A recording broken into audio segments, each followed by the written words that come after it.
Mantan suamiku memaksaku menandatangani surat cerai saat aku memegang hasil USG bayi kembar kami, hanya agar dia tidak terlambat untuk sesi pengepasan jas pengantin dengan putri direktur utama perusahaannya. Tepat setahun kemudian, di acara reuni kampus, saat ia berdiri di puncak kekuasaan dan mengejekku sebagai pecundang yang menyedihkan, satu panggilan telepon dari kedua anakku sudah cukup untuk menghancurkan posisi CEO dan pernikahan miliaran rupiahnya. Aku tahu apa yang harus kulakukan. Seorang ibu tunggal, hanya dengan tangan kosong, bisa begitu kejam dan tuntas saat menginjak-injak seorang pengkhianat dan merebut kembali semua miliknya. Aku mendorong pintu ruang VVIP sebuah restoran bintang 5 di kawasan Tunjungan, Surabaya. Jam menunjukkan tepat pukul 19.30.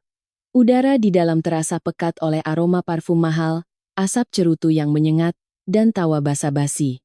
Sudah 10 tahun sejak aku lulus dari universitas dengan gelar sarjana manajemen. Konsep reuni, yang dulu terasa sakral, kini telah berubah menjadi panggung tak kasat mata. Mereka yang gagal akan malu dan mengasingkan diri, sementara mereka yang meraih sedikit saja kesuksesan akan berlomba-lomba memamerkan kunci mobil mewah, tas edisi terbatas, atau jabatan mentereng yang dicetak dengan tinta emas di kartu nama mereka. Aku menarik sebuah kursi kosong di sudut terjauh, tepat di samping tirai beludru merah marun tebal yang menjuntai dari langit-langit. Aku mengenakan gaun sutra hitam sederhana yang membalut tubuh, tanpa perhiasan, dan rambut yang kusanggul rapi.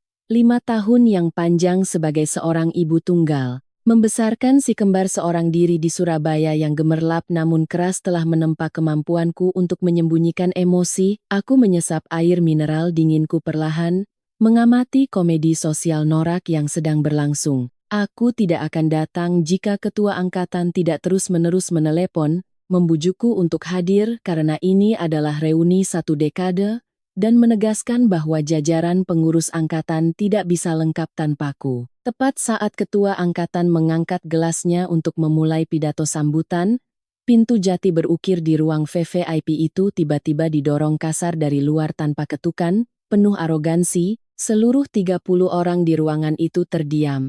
Semua mata tertuju ke arah pintu. Yang masuk bukanlah seorang pelayan. Ia adalah seorang pria yang mengenakan setelan jas, charcoal grey, yang dijahit khusus, pas sekali membungkus postur tubuhnya yang jangkung. Hidungnya mancung, rambutnya disisir rapi ke belakang tanpa sehelai pun yang berantakan. Di pergelangan tangan kirinya, sebuah jam tangan Audemars Piguet berkilauan, yang harganya setara dengan sebuah townhouse mewah di Surabaya Barat. Ia berjalan masuk dengan langkah santai, menyapu ruangan dengan tatapan tajam dan dingin, bak seorang raja yang sedang menginspeksi rakyatnya. Jantungku berdebar kencang lalu berdetak liar di dadaku, tangan yang memegang gelas tanpa sadar mencengkeram kuat hingga buku-buku jariku memutih. Itu adalah Baskara, mantan suamiku. Pria yang 5 tahun lalu, di tengah hujan badai melemparkan surat cerai ke wajahku dengan kata-kata kejam. Bersamamu, aku selamanya hanya akan jadi orang kecil. Aku butuh karier, dan kamu tidak bisa memberikannya padaku. Ketua angkatan bereaksi paling cepat. Ia secara harfiah melompat dan bergegas ke pintu, membungkuk dalam-dalam dengan senyum penjilat yang membuat bulu kuduk berdiri. Ya ampun Pak Baskara, angin apa yang membawa bos besar seperti Anda ke sini? Kami pikir Anda tidak akan bisa meluangkan waktu dari urusan korporat. Suatu kehormatan besar, silakan duduk di tengah. Maafkan saya semuanya, ucap Baskara. Suaranya tenang dan penuh otoritas. Rapat dewan direksi berlangsung lebih lama dari yang dijadwalkan. Dan setelah itu istri saya bersikeras minta diantar belanja. Saya susah payah membujuknya untuk pulang. Saya terlambat. Seluruh tagihan malam ini biar saya yang tanggung. Bersenang-senanglah sepuasnya. Seketika terdengar helaan napas kagum dan tepuk tangan meriah.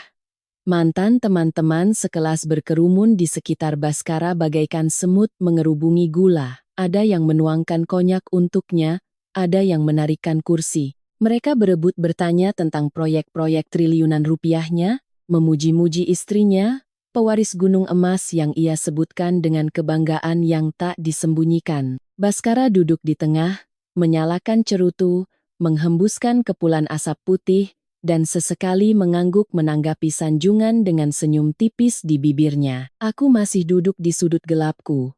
Napasku perlahan kembali normal. Selama 5 tahun aku menghindarinya dan takdir yang kejam mengatur pertemuan kami di ruang sempit ini. Aku sudah meraih tas tanganku, bersiap untuk pergi dengan alasan anakku sakit. Aku tidak takut padanya. Aku hanya merasa muak harus menghirup udara yang sama dengan bajingan ini. Namun, baru saja aku bergerak, tatapan Baskara menyapu sudut tempatku berada di balik tirai, gerakannya terhenti saat ia hendak mendekatkan cerutu ke mulutnya. Melalui kabut asap, aku melihat matanya menyipit, lalu senyum sinis yang jahat dan beracun perlahan mengembang di bibirnya. Ia mematikan cerutunya, mengetukkan jari yang dihiasi cincin kawin bertahtakan berlian ke atas meja kaca. Wah, lihat siapa yang duduk di sana. Kalau saya tidak salah, itu kan primadona angkatan kita. Ya, Citra. Kenapa kamu sembunyi di sudut? Sudah lama tidak bertemu. Saya hampir tidak mengenalimu. Seluruh 30 pasang mata di ruangan itu seketika menoleh ke arahku. Tiba-tiba keheningan yang menekan menyelimuti ruangan. Tidak ada satupun teman kampus kami yang tahu bahwa aku dan Baskara pernah menikah dan bercerai dengan cepat. Kami menikah segera setelah lulus, menggelar pernikahan sederhana di kampung halaman, dan belum sempat mengabari teman-teman saat pernikahan itu hancur. Di mata mereka, Baskara saat ini hanya menunjukkan perhatian pada teman lama. Tapi hanya kami berdua yang mengerti bahwa setiap kata yang diucapkannya adalah ribuan pisau tak kasat mata yang diarahkan kepadaku. Aku mempertahankan ekspresi tenang, tidak berdiri, dan tidak mundur. Aku menatap langsung ke matanya. Selamat malam, Bapak Direktur Utama. Kesibukan Anda luar biasa, tapi ingatan Anda masih sangat tajam. Saya hanya tidak suka keramaian. Duduk di sudut demi ketenangan dan kedamaian. Ketenangan dan kedamaian? Baskara tertawa terbahak-bahak. Tawanya bergema di ruangan, membawa penghinaan yang tak ditutupi. Ia menggeser kursinya, berdiri, dan perlahan berjalan ke arahku. Zaman kuliah dulu kamu begitu angkuh. Laki-laki mengantre untukmu dan kamu bahkan tidak sudi melirik mereka. Saya dengar beberapa tahun terakhir ini hidupmu susah, berjuang sendirian. Kenapa bisa begitu? Wajahmu belum sepenuhnya layu. Kenapa selama 5 tahun tidak mencari pria yang lebih baik? Atau standarmu terlalu tinggi? Kesombonganmu terlalu besar? Makanya semua orang lari ketakutan? Terdengar kekehan tertahan dari beberapa wanita yang dulunya iri padaku. Ketua angkatan melihat suasana memanas, mencoba campur tangan, tetapi Baskara menghentikannya dengan isyarat tangan. Tatapannya diarahkan padaku dari atas ke bawah, seolah-olah ia yang berdiri di puncak kejayaan sedang menatap seekor semut hina di lumpur. Ia ingin membuktikan kepadaku, lihatlah, setelah meninggalkanku, kamu selamanya akan menjadi pecundang miskin. Sementara aku setelah mencampakkanmu mendapatkan dunia, aku menarik sudut bibirku menyeringai dan perlahan berdiri. Hak sepatu hitamku mengeluarkan suara ketukan dingin yang tajam di lantai. Tinggiku hanya sebatas dagunya, tapi pandanganku tidak mendongak. Aku menatap menembusnya, langsung ke kepengecutan yang berusaha ia sembunyikan di balik cangkang barang bermerek. Pria yang lebih baik itu, Baskara, seperti makanan. Ada yang lebih suka hidangan mewah, tapi untuk mendapatkannya mereka harus berlutut dan menjilat tumit orang lain. Sedangkan aku, lebih baik aku memasak sepiring nasi putih sederhana yang kudapatkan dari keringat dan air mataku sendiri. Tapi di malam hari aku bisa tidur nyenyak tanpa terbangun karena rasa malu dan hina, karena itu aku menganggap hidupku saat ini sangat berharga. Setidaknya ini lebih berharga daripada hidup mereka yang menjual hati nuraninya demi sebuah jabatan. Wajah Baskara seketika berubah, dari merah menjadi pucat pasi. Urat-urat di pelipisnya berdenyut, kata-kataku tepat mengenai titik lemahnya. Penghinaan terbesar yang ia tanggung karena setuju menjadi menantu benalu dari seorang konglomerat. Ia mengertakkan gigi dan melangkah maju menghalangi jalanku, mulutmu tajam sekali. Masih sifat bodoh dan keras kepala yang sama. Kita lihat berapa lama kamu bisa bertahan di Surabaya ini dengan sikap seperti itu. Wanita tak tahu diuntung sepertimu memang pantas membusuk di dasar masyarakat seumur hidup. Aku mencengkeram tali tasku lebih erat, bersiap untuk membalas. Ketika tiba-tiba pintu tebal ruang VVIP itu kembali terbuka. Mama, Mama Citra. Dua suara anak kecil yang jernih dan nyaring menembus atmosfer permusuhan yang pekat itu. Semua orang di ruangan termasuk Baskara serentak menoleh ke pintu. Di sana berdiri dua anak kecil. Anak laki-laki dengan kemeja kotak-kotak mungil memegang erat tangan anak perempuan bergaun putih bak putri dengan pita merah menyala di rambutnya. Dua anak yang manis, berkulit bersih, pipi tembam, dan mirip satu sama lain bagai pinang dibelah dua. Namun hal yang membuat 30 orang di ruangan itu menahan napas bahkan takut untuk mendengus adalah wajah mereka. Mata yang gelap dan sedikit sipit, hidung mancung, bibir tipis, mereka adalah replika persis dari Baskara. Kemiripan yang mengerikan, seolah-olah mereka adalah fotokopi sempurna yang diambil dari wajah sang direktur utama yang berdiri di tengah ruangan. Arka dan Kirana sama sekali tidak takut dengan kerumunan itu. Melihatku, mereka melepaskan pegangan tangan dan berlari kecil ke sudutku. Kirana langsung menabrak pelukanku, memeluk kakiku erat-erat sambil cemberut manja. Mama, Tante Laras lama sekali di toilet. Kami bosan menunggu di lobi dan bertanya pada resepsionis di mana ruangan Mama. Kami kangen sekali. Arka lebih menahan diri. Ia berdiri di sampingku, tangan mungilnya mencengkeram ujung gaunku, sementara matanya yang jernih, namun sangat waspada menyapu ruangan dan terpaku pada pria jangkung yang berdiri di depan ibunya. Aku berjongkok, satu tangan memeluk Kirana, tangan lainnya mengelus kepala Arka. Hidungku terasa perih, tapi aku menahannya, tidak membiarkan satu tetes air mata pun jatuh. Aku sudah meminta pengasuh mereka menunggu di area bermain di lantai bawah. Aku tidak menyangka dua anak nakal ini akan menemukan jalan mereka sendiri ke sini. Perlahan aku berdiri tegak dan menatap lurus ke arah Baskara. Pria itu membatu. Seluruh tubuhnya kaku seperti patung. Matanya terbelalak maksimal. Ia menatap anak-anak itu tanpa berkedip. Dadanya naik turun dengan berat, napasnya menjadi putus-putus dan tertahan. Tangan yang mengenakan jam tangan mahal itu bergetar hebat sehingga ia harus mengepalkan tangannya, tapi itu pun tidak menyembunyikan kepanikannya, anak-anak ini. Suara Baskara serak dan pecah. Suaranya terdengar seperti rintihan orang yang sedang dicekik. Ia melangkah mundur setengah langkah, tersandung kaki sofa dan nyaris jatuh. Di dalam ruangan terdengar bisikan yang berdengung seperti sarang lebah yang terusik. Orang-orang menunjuk-nunjuk, menutup mulut mereka karena terkejut. Kemiripan biologis itu adalah bukti tak terbantahkan. Aku menggeser Arka dan Kirana sedikit ke belakangku, menegakkan punggungku dan dengan kepala tegak menghadapi kehancurannya. Iya, izinkan saya memperkenalkan, Bapak Direktur Utama, ini adalah anak-anak saya. Berapa umur mereka? Tanya Baskara. Tapi tatapannya tidak tertuju padaku, melainkan pada wajah Arka kecil. Bibirnya bergetar menunggu jawaban. 5 tahun. 5 tahun. Baskara mengulang-ulang seperti orang gila. Pupil matanya seketika menyusut. Bagaimana mungkin pebisnis licik seperti dia tidak bisa memecahkan soal matematika sederhana ini?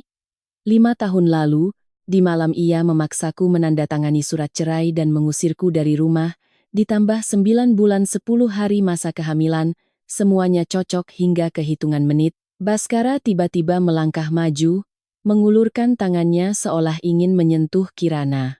Citra, kenapa? Kenapa waktu itu kamu tidak memberitahuku bahwa kamu hamil? Kenapa kamu menyembunyikannya dariku? Aku mundur selangkah, menepis tangannya di udara. Tatapanku sedingin gunung es berusia ribuan tahun. Untuk apa? Untuk menghalangi jalan kariermu? Jangan khawatir, selama 5 tahun aku mengandung mereka sendiri, melahirkan mereka sendiri, membesarkan mereka sendiri, di akta kelahiran mereka, kolom nama ayah kosong. Sejak malam kamu melangkah keluar dari pintu untuk masuk ke pelukan wanita lain. Anak-anak ini selamanya tidak punya hubungan apapun denganmu. Tiba-tiba Arka kecil mendongakkan wajahnya, mata gelapnya yang diwarisinya dari pria ini memancarkan kekejaman yang dingin dan berjarak. Anak laki-laki itu mengerutkan kening, menudingkan jarinya tepat ke arah Baskara dan berkata dengan jelas, "Ma, Om ini siapa? Kenapa dia menatap Mama seperti itu dan mau menyentuh Kirana? Aku tidak suka dia." "Om jelek, Om jelek," diucapkan oleh putra kandungnya sendiri. Kata itu memberikan pukulan telak pada mental Baskara. Ia terhuyung mundur 2 langkah. Wajahnya seputih kain kafan tanpa setetes darah pun. Mulutnya terbuka, tapi ia tidak bisa mengeluarkan sepatah kata pun untuk membela diri. Aku tersenyum lembut, mengelus kepala putraku dan dengan sengaja bersuara keras, agar semua orang di ruang VVIP mendengarnya, hanya orang asing, sayang. "Ayo, Mama antar kalian pulang untuk tidur." Aku menggandeng tangan anak-anakku dan berbalik dengan tegas untuk pergi. Di belakangku tertinggal tatapan tercengang dari 30 mantan teman sekelas dan sosok hancur gemetar dari seorang direktur utama miliarder yang berpegangan pada tepi meja. Tapi aku tahu kemunculan Arka dan Kirana malam ini telah mengaktifkan bom waktu. Dan mereka yang 5 tahun lalu menginjak-injakku dan anak-anakku tak lama lagi harus membayar harga yang begitu mahal yang bahkan tak pernah mereka bayangkan. Pintu kayu ek tebal ruang VVIP perlahan tertutup sepenuhnya, memotong dengungan bisikan yang mulai mendidih seperti air di atas tungku yang panas. Ketukan hak sepatuku di lantai marmer lorong restoran yang dingin terdengar ritmis, penuh percaya diri dan tanpa sedikit pun keraguan. Aku menggenggam erat tangan kecil Arka dan Kirana. Anak-anak itu berjalan patuh di sisiku. Sosok mungil mereka adalah kekuatan besar yang menopang seluruh dunia batinku. Aku sama sekali tidak menyesal telah mengungkapkan kebenaran ini. Menyembunyikannya, untuk apa aku harus menyembunyikannya?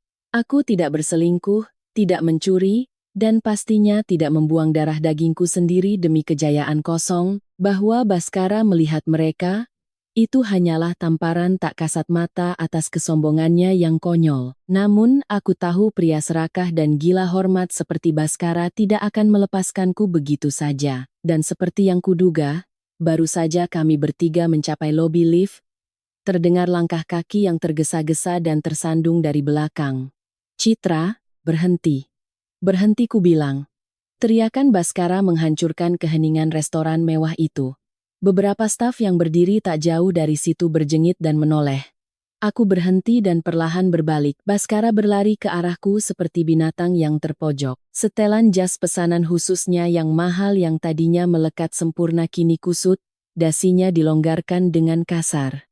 Wajahnya memerah entah karena anggur yang diminumnya atau karena syok yang teramat sangat. Baskara bernapas terengah-engah, berhenti beberapa langkah dari kami. Tatapannya dengan liar menyapu wajah Arka dan Kirana lalu menatap tajam ke arahku. Di matanya bercampur keterkejutan, rasa sakit hati, dan bahkan ketakutan. Arka secara naluriah melangkah maju, merentangkan tangannya untuk melindungi Kirana. Matanya yang gelap menatap tanpa berkedip pada pria yang kehilangan kendali itu, sementara Kirana menempel pada kakiku. Tangan mungilnya mencengkeram erat ujung gaunku. "Anak-anak ini, jelaskan padaku sekarang juga, kapan mereka lahir? Beraninya kamu menyembunyikan hal seperti ini dariku? Citra, mereka berdua anakku, kan?" "Jawab."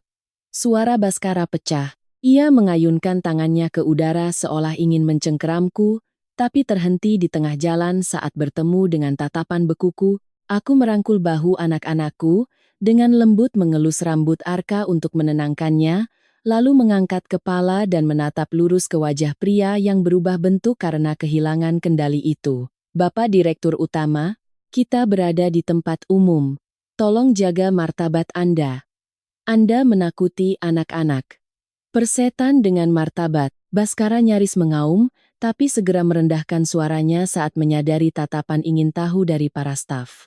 "Kamu melahirkan anak-anakku, membawa darah dagingku selama 5 tahun?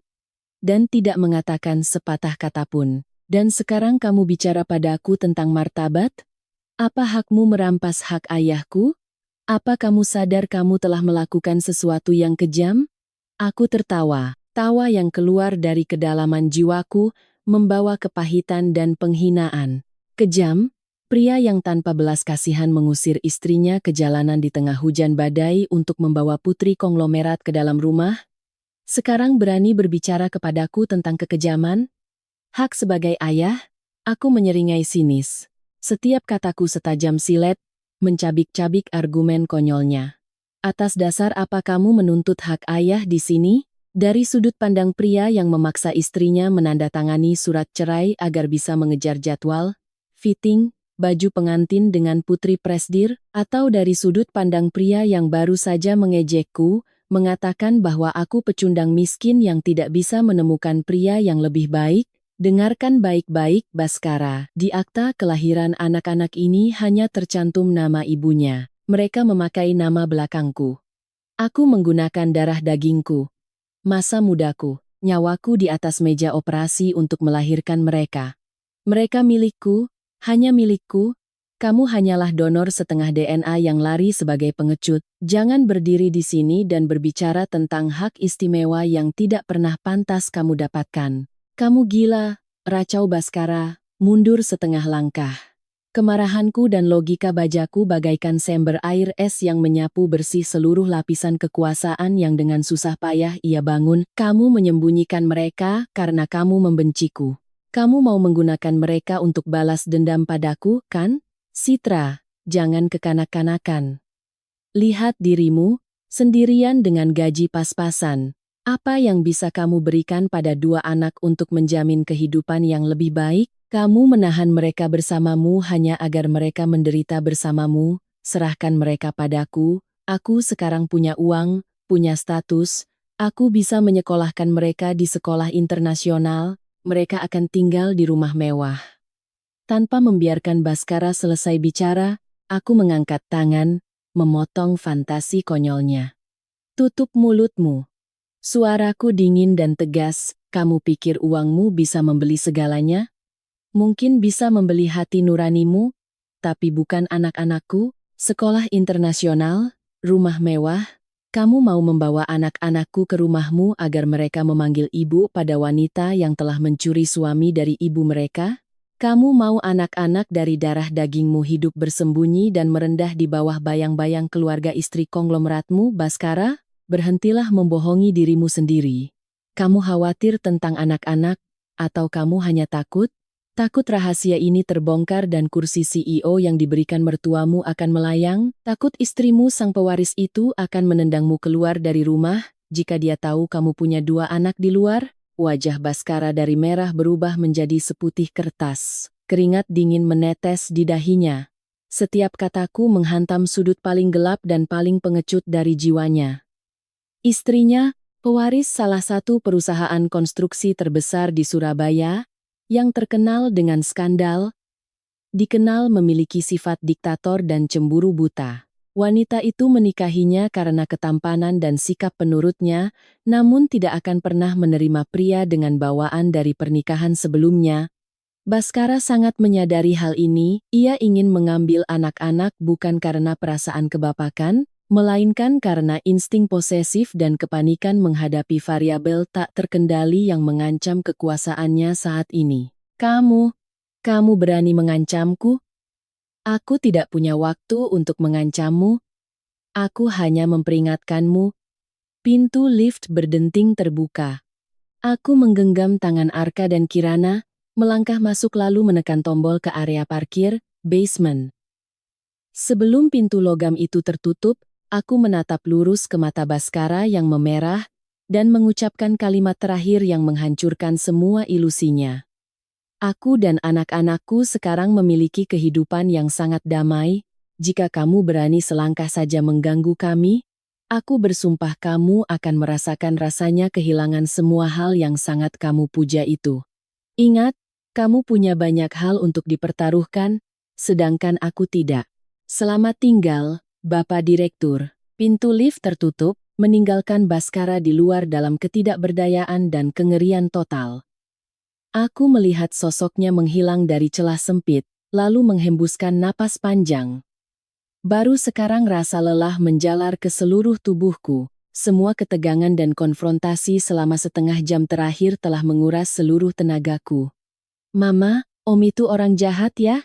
tanya Kirana, mengangkat matanya yang bulat dan polos. Arka mencengkeram tanganku lebih erat dan berkata dengan tegas, "Kalau Om itu berani mengganggu Mama, aku akan memukulnya. Aku akan melindungi Mama." Aku tersenyum, berjongkok di lantai lift yang dingin, dan memeluk kedua malaikatku.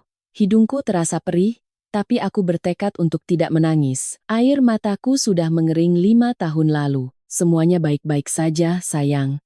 Selama Mama ada di sini, tidak ada yang akan menyakiti kita. Kita pergi makan es krim, lalu pulang tidur yang nyenyak, ya? Aku menggendong Kirana dan menggandeng Arka, melangkah keluar dari lift. Bayangan kami bertiga, ibu dan 2 anak, memanjang di lantai parkir, basement. Aku tahu pertarungan malam ini hanyalah permulaan. Baskara tidak akan menyerah, atau lebih tepatnya keegoisan dan ketakutannya akan memaksanya melakukan tindakan yang lebih gila. Namun, aku tidak takut. Wanita lemah yang hanya bisa menangis dan memohon itu sudah mati 5 tahun lalu. Di sini saat ini berdirilah seorang ibu. Seorang pejuang yang siap menghancurkan siapapun yang berani menyentuh anak-anaknya. Taksi meluncur di tengah keheningan malam Surabaya. Cahaya lampu jalan raya melesat bagai bercak-bercak buram di luar jendela. Aku memeluk anak-anakku yang tertidur pulas, membiarkan kenangan menyakitkan tentang malam hujan badai 5 tahun lalu perlahan kembali, sejelas dan setajam seolah baru terjadi kemarin. 5 tahun lalu, di malam gelap berhujan yang sama, langit hitam pekat tanpa sebutir bintang pun, persis seperti masa depanku saat itu. Waktu itu aku dan Baskara baru berusia 23 tahun. Cinta kami dimulai di kampus, suci dan miskin, layaknya masa muda itu sendiri. Setelah lulus, meski ditentang oleh keluarga, kami melangsungkan pernikahan sederhana di kampung halaman, dan bersama-sama pergi menaklukkan kerasnya ibu kota. Kami menyewa kamar kos berukuran kurang dari 20 meter kuadrat di pinggiran Sidoarjo, kamar tua di bawah atap asbes. Saat musim kemarau, panasnya seperti di dalam oven, dan saat hujan, atapnya bocor dan air menggenang di bawah kasur. Tapi saat itu aku tidak merasakan penderitaan. Aku bekerja sebagai akuntan di sebuah perusahaan swasta kecil, sementara Baskara menjadi manajer pemasaran di sebuah perusahaan distributor bahan bangunan. Setiap malam sepulang kerja, aku pergi ke pasar, membeli sekat sayur, sedikit daging, memasak sayur asem dan tempe orek yang hangat, dan menunggunya pulang. Aku dengan bodohnya percaya bahwa jika kami terus berusaha bersama, suatu hari nanti kami akan bisa membeli apartemen kecil, memiliki anak-anak yang patuh, dan menemukan rumah yang sesungguhnya. Namun, aku salah. Kemiskinan tidak menghancurkan cintaku, tetapi menghancurkan sisa-sisa hati nurani dan harga diri Baskara. Sekitar 6 bulan sebelum perceraian, Baskara mulai berubah. Ia pergi pagi-pagi sekali, pulang larut malam. Tubuhnya selalu berbau alkohol mahal dan parfum wanita. Ia mulai mengeluh bahwa masakanku tidak berasa, bahwa kamar kami adalah sarang tikus, dan pakaianku kampungan. Aku berusaha bersabar, meyakinkan diriku bahwa itu karena stres pekerjaan. Puncaknya adalah malam berhujan yang nahas itu. Hari itu aku minta izin pulang setengah hari dari kantor untuk pergi ke klinik kandungan. Dokter, sambil menatap layar USG, tersenyum dan berkata, "Selamat Bu, hamil anak kembar. Ada 2 kantung janin, detak jantungnya sehat." Sambil memegang hasil USG, aku menangis bahagia. Semua rasa sakit hati dan kelelahan selama 6 bulan terakhir seolah sirna.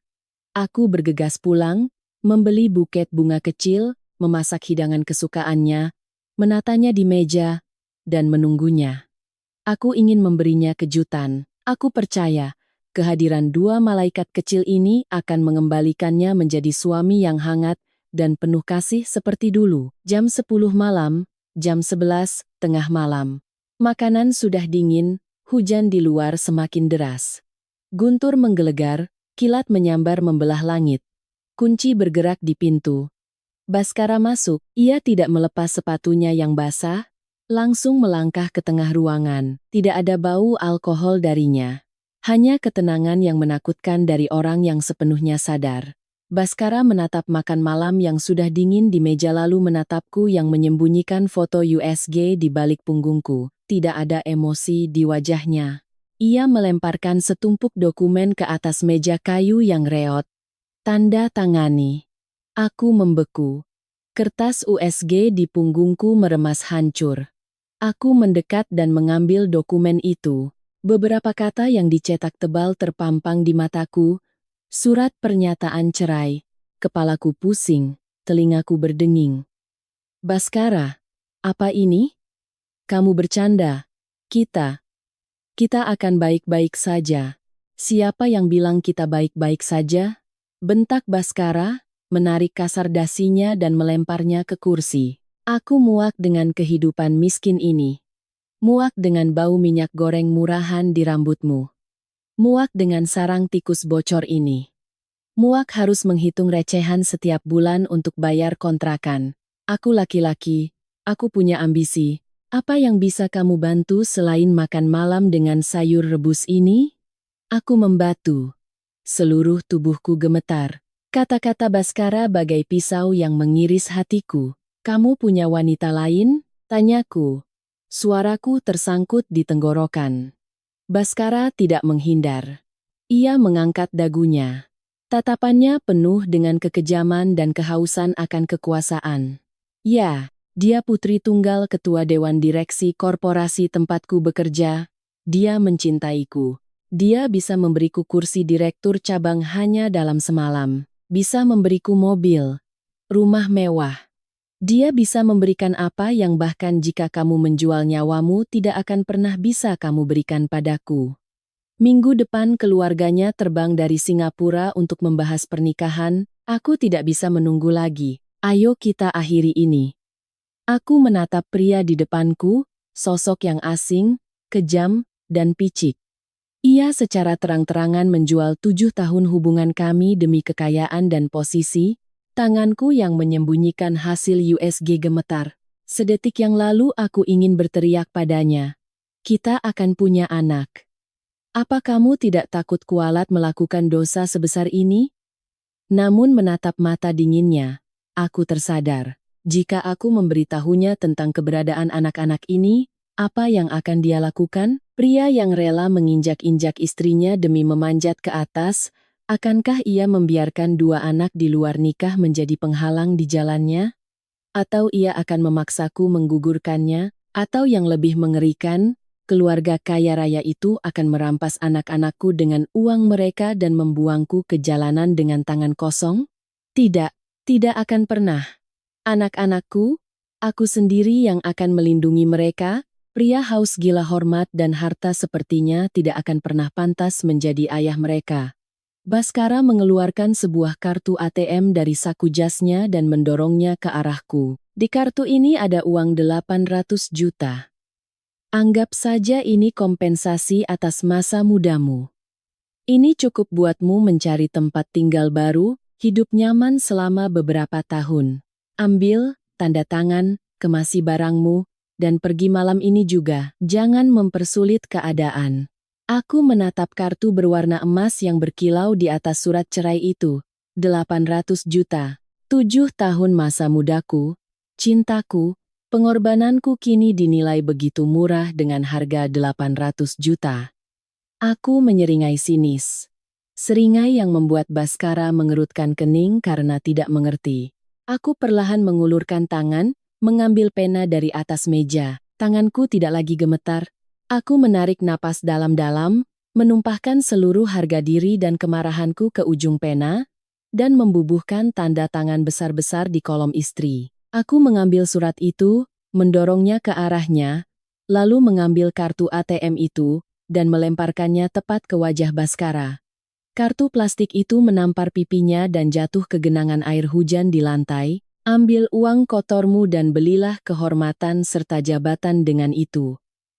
Masa mudaku tak ternilai harganya.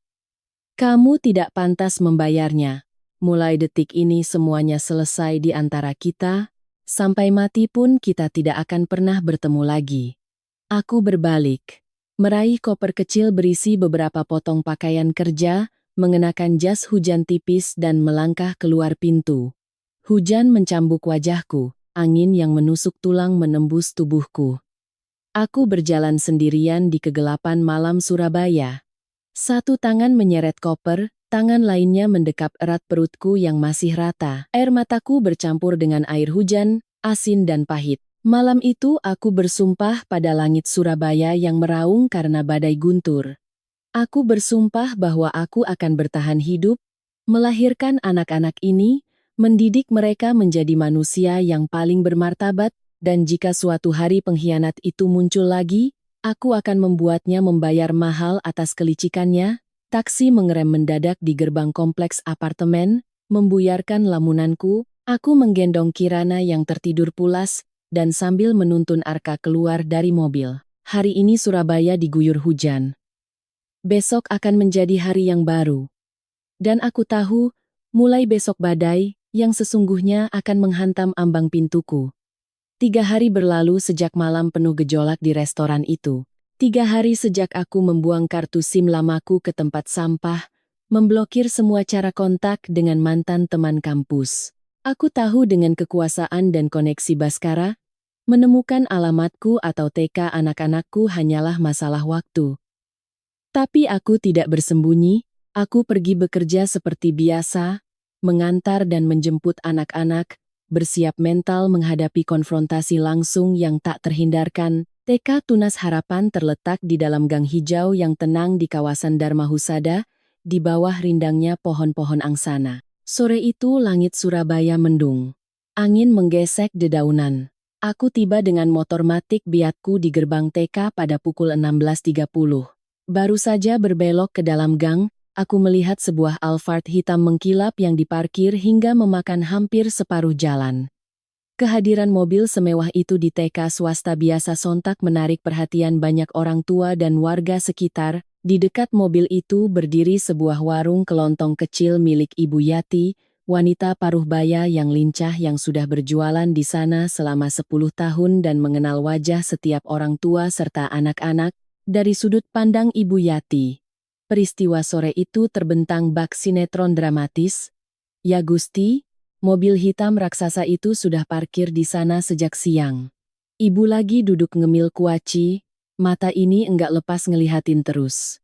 Pintunya kebuka, keluar anak muda rapi banget pakai jas mahal, wangi parfumnya kecium dari jarak 10 meter. Terus dia mondar-mandir di depan gerbang TK, matanya melotot ke arah pintu masuk.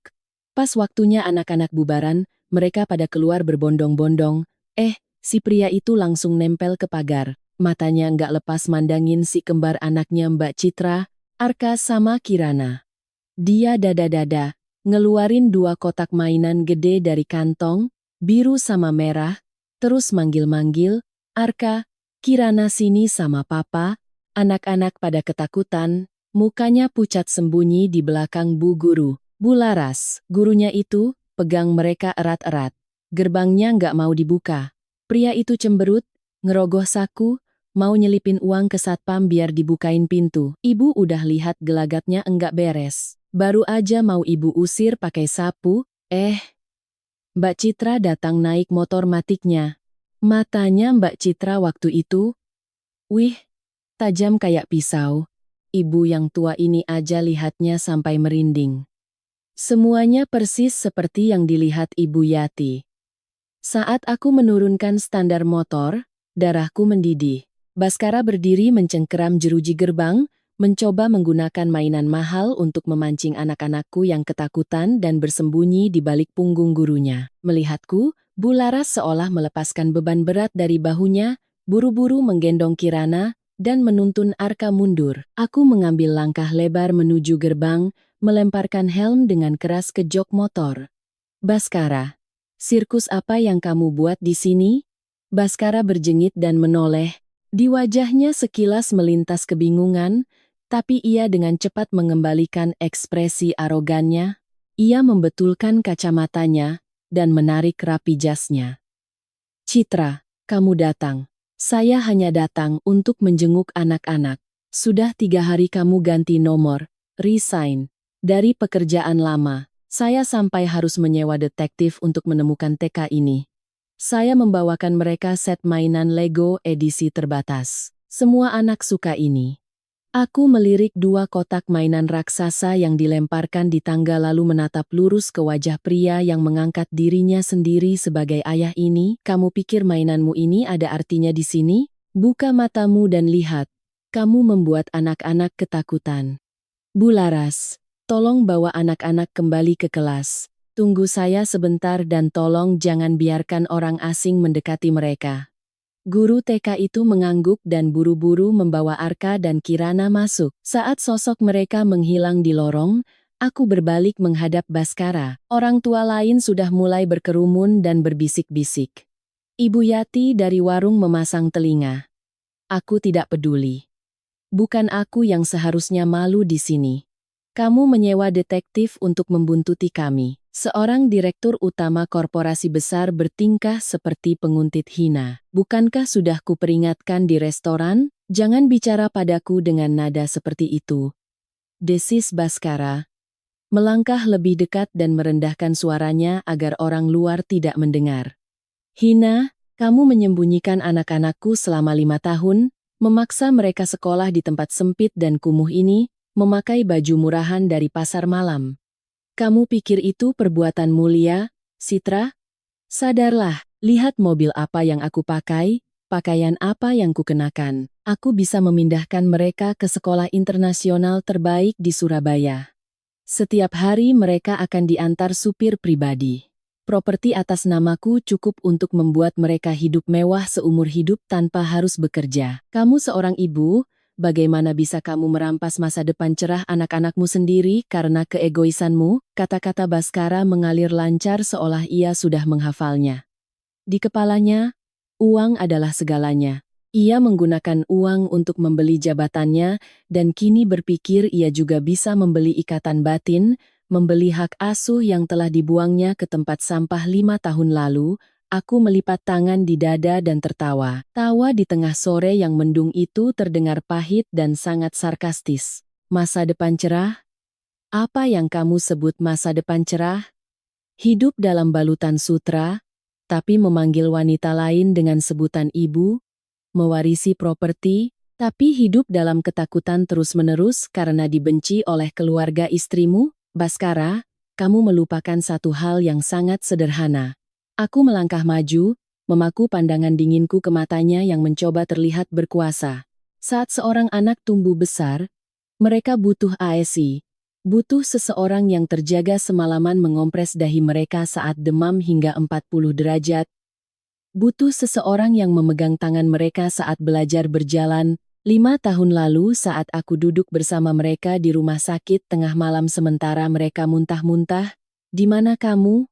Saat aku harus berhitung receh demi membeli susu formula, di mana kamu? Oh ya, kamu sibuk memakai jas mahal, mengendarai mobil mewah, dan menjilat, merapikan ujung gaun istrimu yang kaya raya itu. Memangnya kenapa kalau anak-anakku memakai baju murahan, bajunya selalu bersih dan wangi matahari? Memangnya kenapa kalau mereka sekolah di tempat biasa, di sini mereka disayangi guru-gurunya, diajari mengucapkan terima kasih dan tolong?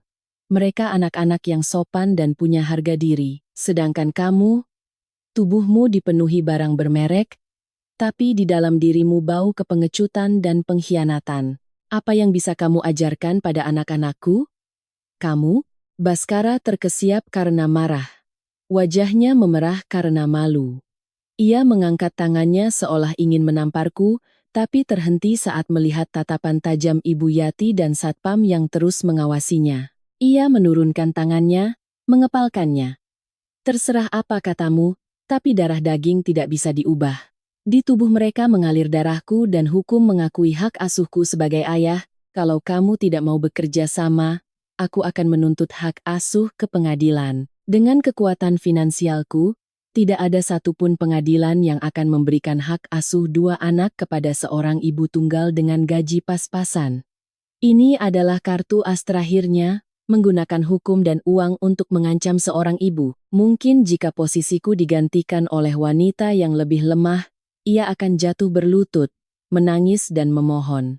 Tapi Baskara salah memilih lawan. Ia masih berpikir aku adalah mahasiswi lugu dan penurut seperti 5 tahun lalu. Aku sama sekali tidak gentar, hanya sedikit memiringkan kepala, menatapnya dengan rasa kasihan. Menuntut ke pengadilan? Bagus, aku malah menantangmu. Apa katamu? Kukatakan, tuntutlah ke pengadilan.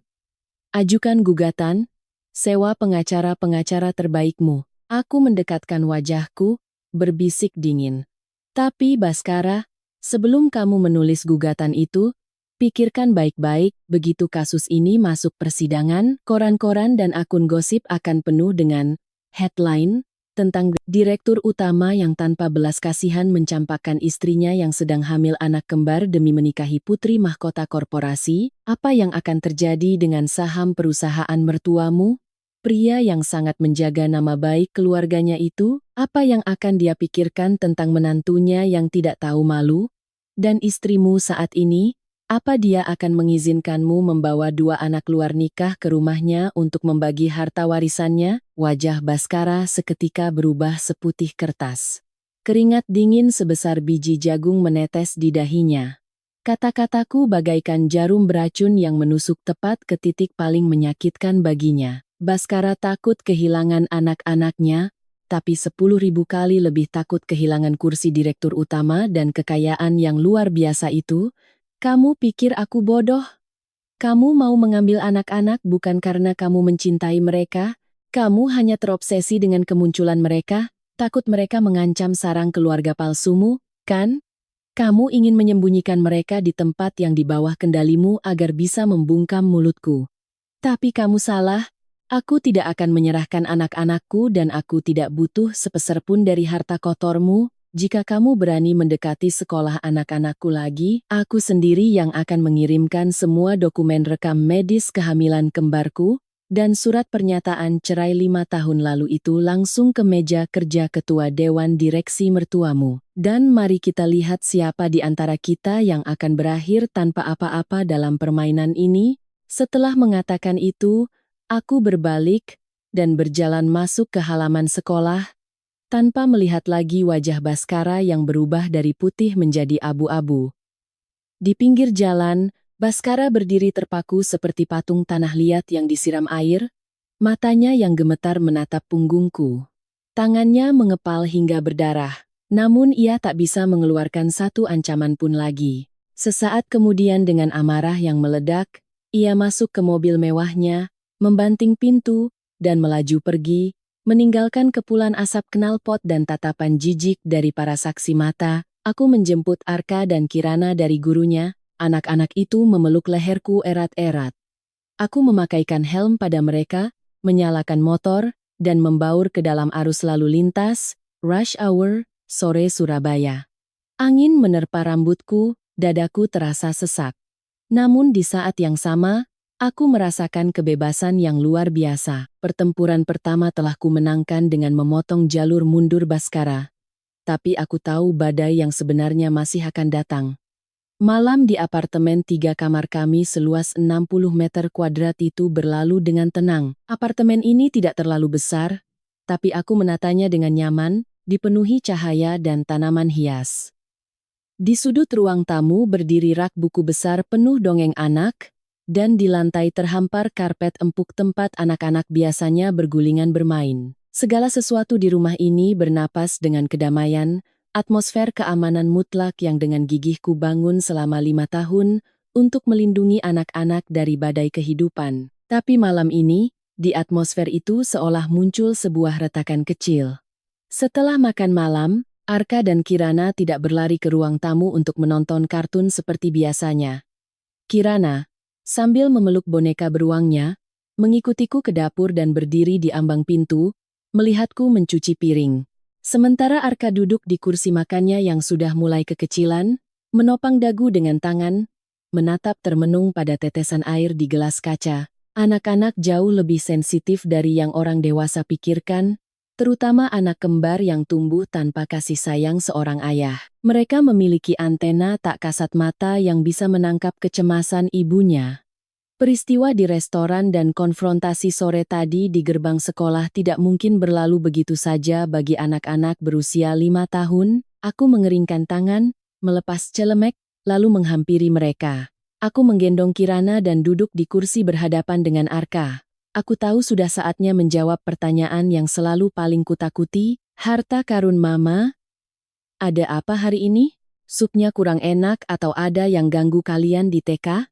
Kirana menyembunyikan wajahnya di ceruk leherku dan berbisik, "Mama, Om di mobil besar hari ini, dia siapa? Kenapa dia tahu namaku dan nama Arka? Dia beli mainan besar." Tapi Kirana takut. Aku mengelus punggungnya dengan lembut, hatiku mencelos. Aku menatap Arka. Ia duduk tegak. Pandangannya yang serius layaknya orang dewasa tertuju padaku. "Ma, Om itu bilang dia papa kami, itu benar Ma?" Pertanyaan Arka menggantung di keheningan dapur, berat seperti batu. Meski aku sudah meramalkan situasi ini, mendengar kata papa dari mulut putraku sendiri, aku merasakan ada yang mengganjal di tenggorokanku. Apa yang harus kujawab? Mengatakan bahwa pria itu memang ayah kandung mereka?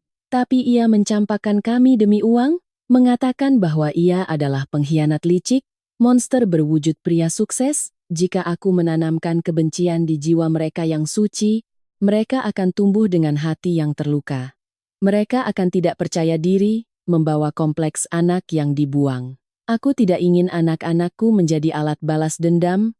Kesucian mereka tidak pantas dinoda oleh dosa orang dewasa. Tapi aku juga tidak bisa berbohong. Kebohongan hanya akan menghancurkan kepercayaan mutlak yang anak-anak ini miliki terhadapku. Aku menarik napas dalam, tersenyum lembut, dan menggenggam tangan Arka. "Arka, Kirana, dengarkan Mama. Di dunia ini setiap keluarga itu berbeda-beda bentuknya. Ada keluarga yang punya kakek, nenek, papa, dan mama. Ada keluarga yang cuma punya papa, dan keluarga kita adalah keluarga superhero yang cuma ada mama dan kalian berdua. Masih ingat? Kan?" Keduanya mengangguk serempak. Itulah yang kuajarkan pada mereka sejak mereka mulai mengenali dunia, agar mereka tidak merasa tersisih saat melihat anak-anak lain dijemput oleh ayah mereka. "Om yang tadi, dia memang pria yang bersama-sama dengan mama menciptakan kalian." Kirana melebarkan matanya kaget. Arka mengedipkan matanya berkali-kali, tapi menjadi sebuah keluarga bukan cuma soal melahirkan satu sama lain. Dulu mama dan om itu berjalan di jalan yang sama, tapi kemudian dia mau pergi ke arah gunung, sedangkan mama mau ke laut. Tujuan hidup kami jadi berbeda, jadi kami memutuskan untuk berpisah jalan. Dia punya kehidupannya sendiri, dan mama punya kehidupan mama bersama kalian. Terus kenapa dia datang ke tempat kita? Dia mau bawa kita ke tempat lain ya Ma? Tanya Arka.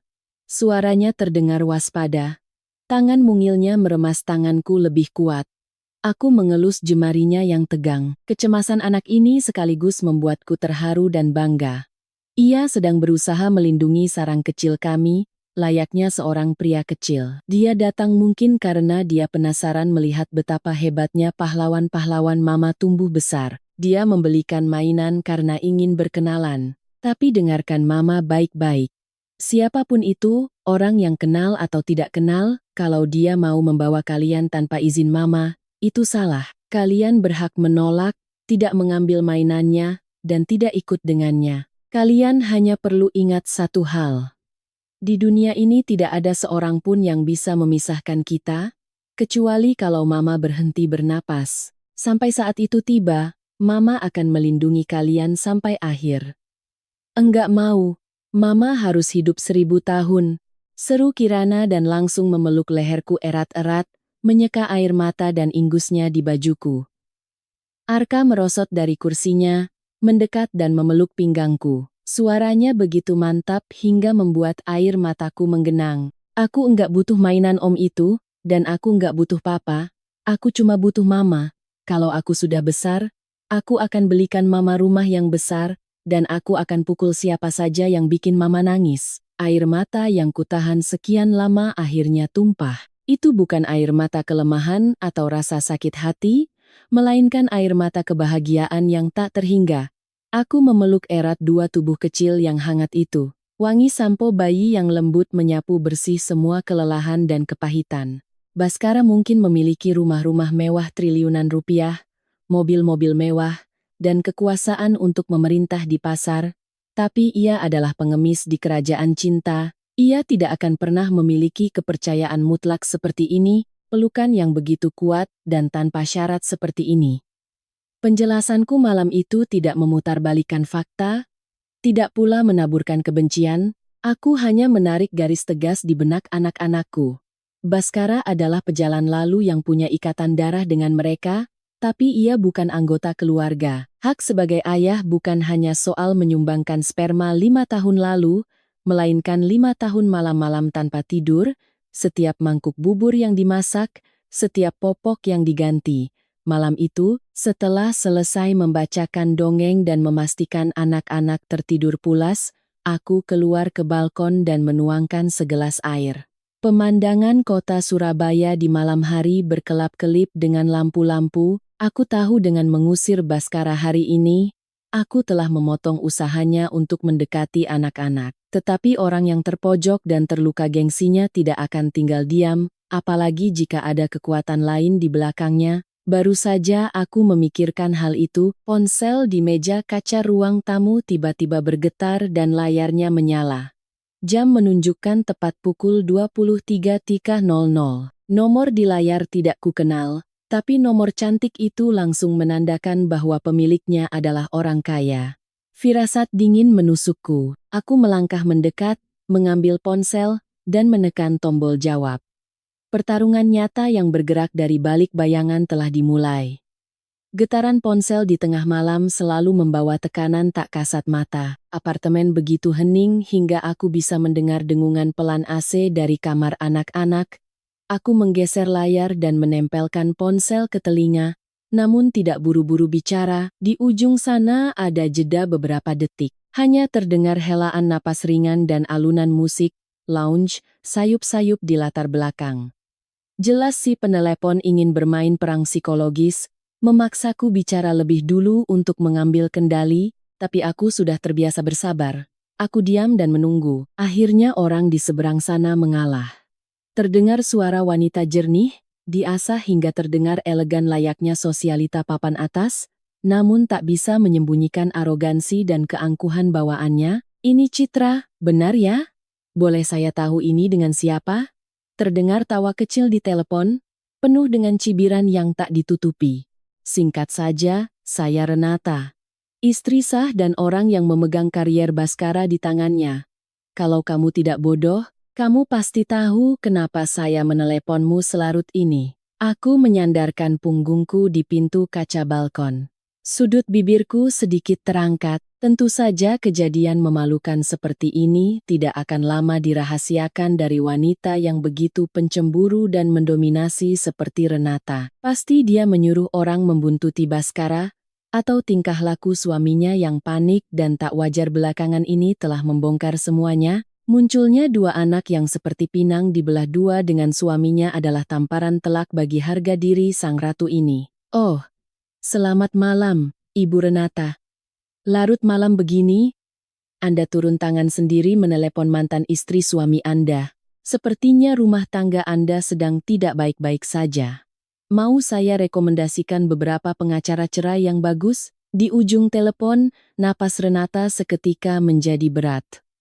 Ketenangan dan sarkasmeku benar-benar di luar dugaannya. Orang-orang yang terbiasa hidup mewah dan menindas orang lain dengan uang selalu berpikir bahwa hanya dengan menyebutkan nama mereka, semua orang yang statusnya di bawah akan gemetar dan merangkak. Jaga mulutmu, desis Renata di sela giginya. Topeng keanggunannya mulai retak. Saya menelepon bukan untuk mendengar ceramah dari pecundang, saya sudah menyelidiki latar belakangmu. Ibu tunggal, manajer kelas menengah di agensi periklanan abal-abal, tinggal di apartemen KPR. Kamu pikir dengan memanfaatkan dua anak haram itu, kamu bisa menyusup ke keluarga saya dan memeras suami saya? Kamu terlalu banyak bermimpi, anak haram. Kata-kata itu menyulut api kemarahan di dadaku. Tapi aku memejamkan mata, menekan amarah itu, mengubahnya menjadi es yang tajam. Dalam menghadapi orang yang gila karena cemburu, senjata terbaik adalah sikap dingin yang absolut. Ibu Renata, penyelidikan Anda cukup detail, tapi sepertinya detektif Anda bekerja kurang efisien. Kalau saya mau memeras Anda, saya sudah menyeret anak-anak saya ke pesta pernikahan Anda 5 tahun lalu, bukan menunggu sampai sekarang, bahwa suami Anda kebetulan mengetahui keberadaan anak-anak saya, itu murni karma dari langit atas dosa-dosanya. Dan kalau dia tidak bisa tidur nyenyak memikirkan cara bertemu mereka, Andalah yang seharusnya menutup pintu rumah dan menamparnya untuk mendidik suami Anda, bukan menelepon saya dan menggonggong di telepon. Beraninya kamu menghinaku? Teriak Renata di telepon. Terdengar suara pecahan kaca di ujung sana. Dengar sini, korporasi ini milik keluarga saya. Semua yang dimiliki Baskara saat ini, dia berhutang pada saya. Saya bisa mengangkatnya dan saya bisa menginjaknya ke lumpur, dan begitu juga denganmu. Kalau kamu tidak tahu diri, saya akan pastikan kamu tidak akan bisa mencari kerja di Surabaya ini. Saya akan buat kamu dan anak-anakmu hidup lebih menderita daripada mati, dan bagaimana cara Anda merampas pekerjaan saya, menyogok bos saya atau menyuruh preman ke rumah saya? Aku tertawa. Tawaku ringan dan tanpa beban. Ibu Renata, Anda terbiasa hidup mewah dan menginjak orang dengan uang, jadi Anda pikir semua orang sama takutnya kehilangan uang seperti Anda, tapi Anda lupa satu kebenaran sederhana. Orang yang berjalan tanpa alas kaki tidak akan pernah takut pada orang yang memakai sepatu. Saya memulai dari nol. Kemungkinan terburuk, saya akan mulai dari nol lagi. Tapi Anda, dan suami Anda, seorang wanita karier yang kuat dari kelas atas tertangkap basah, menutupi kelakuan suaminya yang mencampakkan istri hamil lalu mengancam seorang ibu tunggal. Seberapa jauh saham korporasi keluarga Anda akan anjlok jika saya mengirimkan rekaman telepon malam ini ke media massa. Di seberang sana tiba-tiba hening, hanya terdengar napas Renata yang tertahan. Ia tidak menyangka aku merekam percakapan ini. Sebenarnya aku tidak merekam apapun, aku hanya bermain psikologi dengannya. Bagi orang-orang yang menganggap reputasi dan brand, perusahaan adalah segalanya, skandal media adalah mimpi buruk terburuk. Melihatnya terdiam, aku memberikan pukulan penutup. Dengarkan baik-baik apa yang akan saya katakan sekarang, karena saya hanya akan mengatakannya sekali. Pertama, dua anak ini adalah darah daging saya. Mereka bukan alat pencari uang dan bukan sampah yang berani Anda sebut anak haram. Kedua, apa yang sudah saya ludahkan 5 tahun lalu tidak akan pernah saya pungut lagi?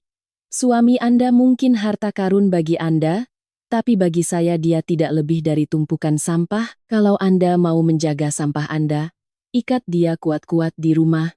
Jangan biarkan dia berkeliaran di dekat sekolah anak-anak saya. Jika dia atau Anda muncul di hadapan kami sekali lagi, saya tidak menjamin kursi CEO-nya dan reputasi korporasi Anda akan tetap utuh. Kamu, racau Renata dengan suara bergetar. Kesombongan awalnya telah sepenuhnya ditekan oleh ketegasan dan seranganku. Anggap ini saran ramah dari orang yang sudah pernah melewatinya. Semoga Anda bisa tidur nyenyak malam ini di samping suami teladan Anda. Selamat malam, aku dengan tegas menekan tombol putus lalu langsung memasukkan nomor itu ke daftar blokir. Aku melempar ponsel ke sofa, menatap kegelapan pekat di luar jendela. Ancaman Renata tidak membuatku takut, tapi panggilan itu menyadarkanku bahwa untuk menyelesaikan masalah ini secara tuntas, kata-kata saja tidak akan cukup. Musuh yang picik seperti Renata dan pria gila hormat seperti Baskara tidak akan pernah mundur sampai mereka mencapai tujuan, atau sampai mereka hancur lebur. Aku masuk ke ruang kerjaku yang kecil, menyalakan laptop. Cahaya terang dari layar menerangi wajah dinginku. Renata benar dalam satu hal. Ia telah menyelidiki latar belakangku, tapi hanya melihat cangkang luarnya saja. Ia pikir aku hanyalah manajer tingkat menengah di sebuah agensi periklanan kecil. Yang tidak diketahui Renata, Baskara, maupun seluruh dunia bisnis di kota ini, adalah bahwa pemilik 40% saham PT Cakra Samudra Perkasa, mitra strategis kunci yang memegang kontrak vital dengan korporasi keluarga Renata, adalah seorang wanita dengan nama yang sangat sederhana, Citra Prameswari. Selama 5 tahun terakhir, aku bukan sekadar seorang ibu. Aku bekerja layaknya orang kesurupan, menggunakan modal kecil dari proyek-proyek sampingan, dikombinasikan dengan otak tajam seorang lulusan, cum laude, Fakultas Manajemen untuk berinvestasi. Aku bergerak di balik layar, membangun jaring pengaman finansial yang kuat untuk melindungi anak-anakku. Aku membuka sebuah file rahasia yang berisi rincian kontrak korporasi Baskara. Sudut bibirku melengkung membentuk senyuman berbahaya. Baskara, Renata, kalian suka menggunakan kekuasaan untuk menindas orang lain? Baiklah, kalau begitu aku akan memberi kalian rasa bagaimana rasanya saat kekuasaan itu justru mencekik leher kalian sendiri.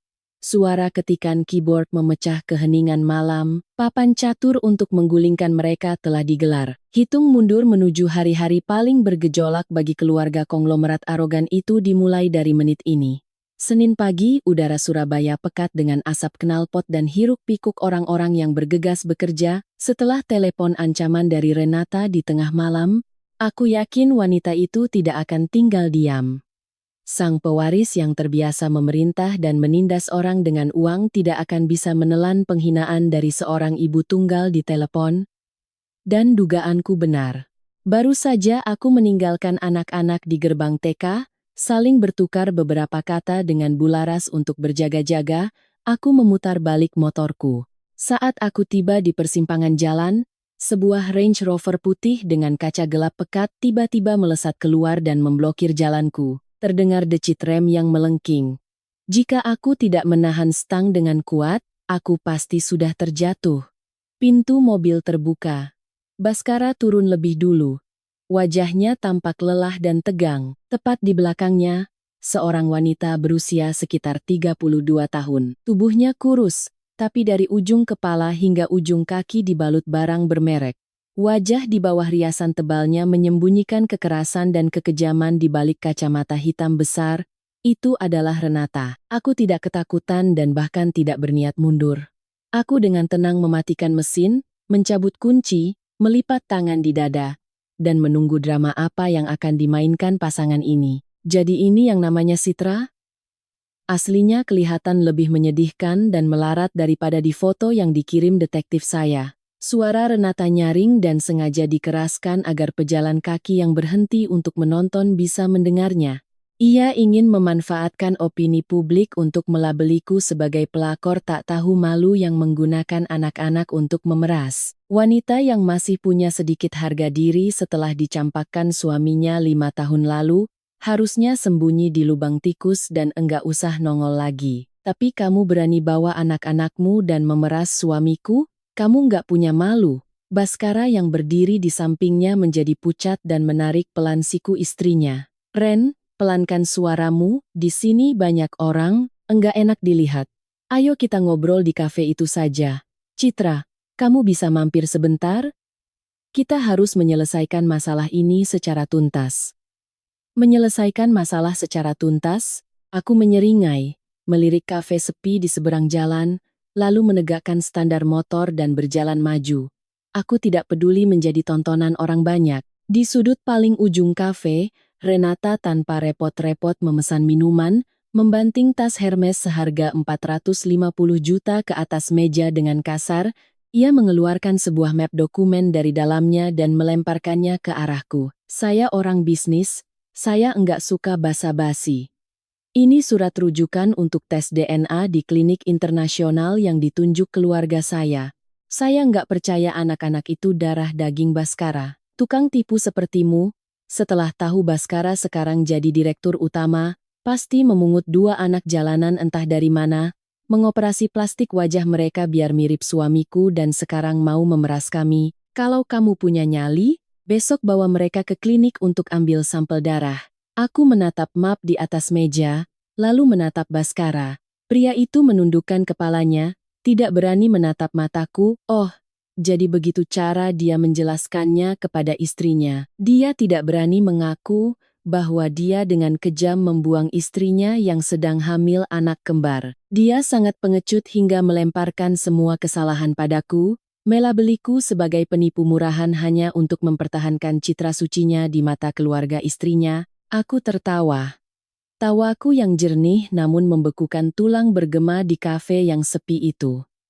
Baskara, kamu tidak pernah berhenti membuatku takyub.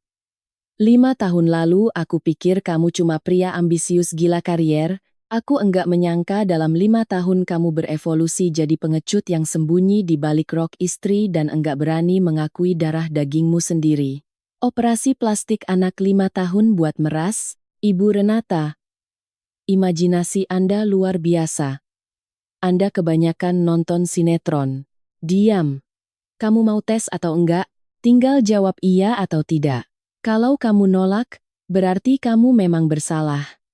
Saya akan langsung panggil polisi dan melaporkanmu atas tuduhan pemerasan dan penipuan, desis Renata. Kesombongannya yang dihadapkan pada perlawanan membuatnya kehilangan seluruh kepalsuan anggunnya.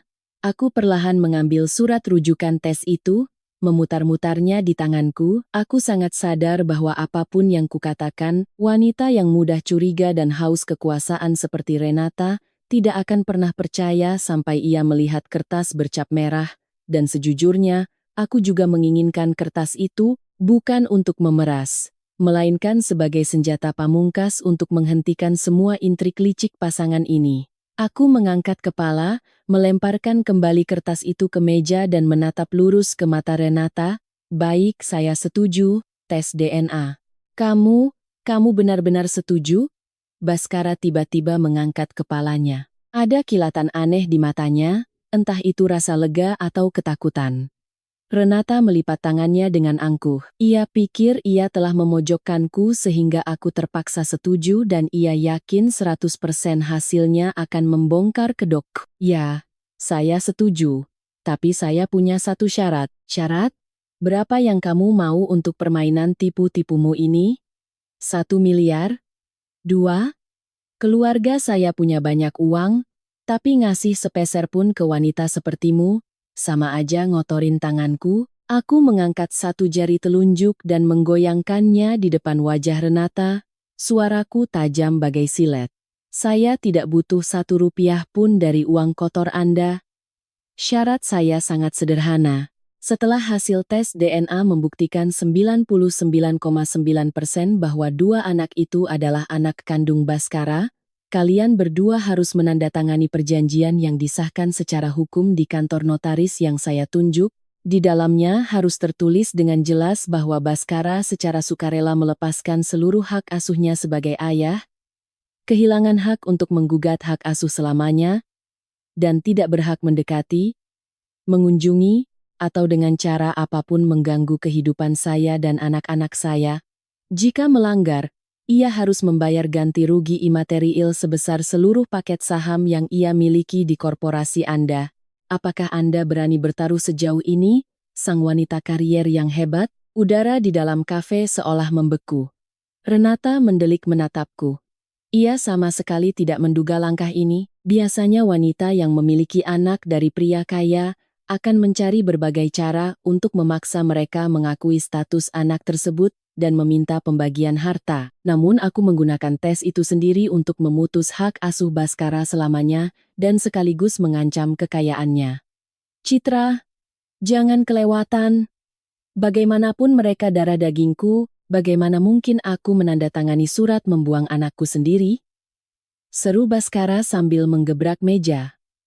Namun, Renata seketika menatap tajam suaminya dengan pandangan membakar. Wanita itu benci risiko. Fakta bahwa Baskara punya anak di luar sana sudah merupakan penghinaan baginya. Jika anak-anak itu benar darah dagingnya, ia justru lebih ingin menyingkirkan mereka secepat mungkin, agar tidak ada yang bisa mengincar harta kekayaan yang ia kendalikan. Saya setuju, kalau tes DNA membuktikan mereka anaknya, saya sendiri yang akan membawakan perjanjian itu untuk kamu tanda tangani. Saya malah senang kalau kamu tahu diri dan menyingkirkan anak-anak haram itu dari keluarga saya. Tapi kalau hasilnya membuktikan kamu cuma penipu, bersiaplah membusuk di penjara.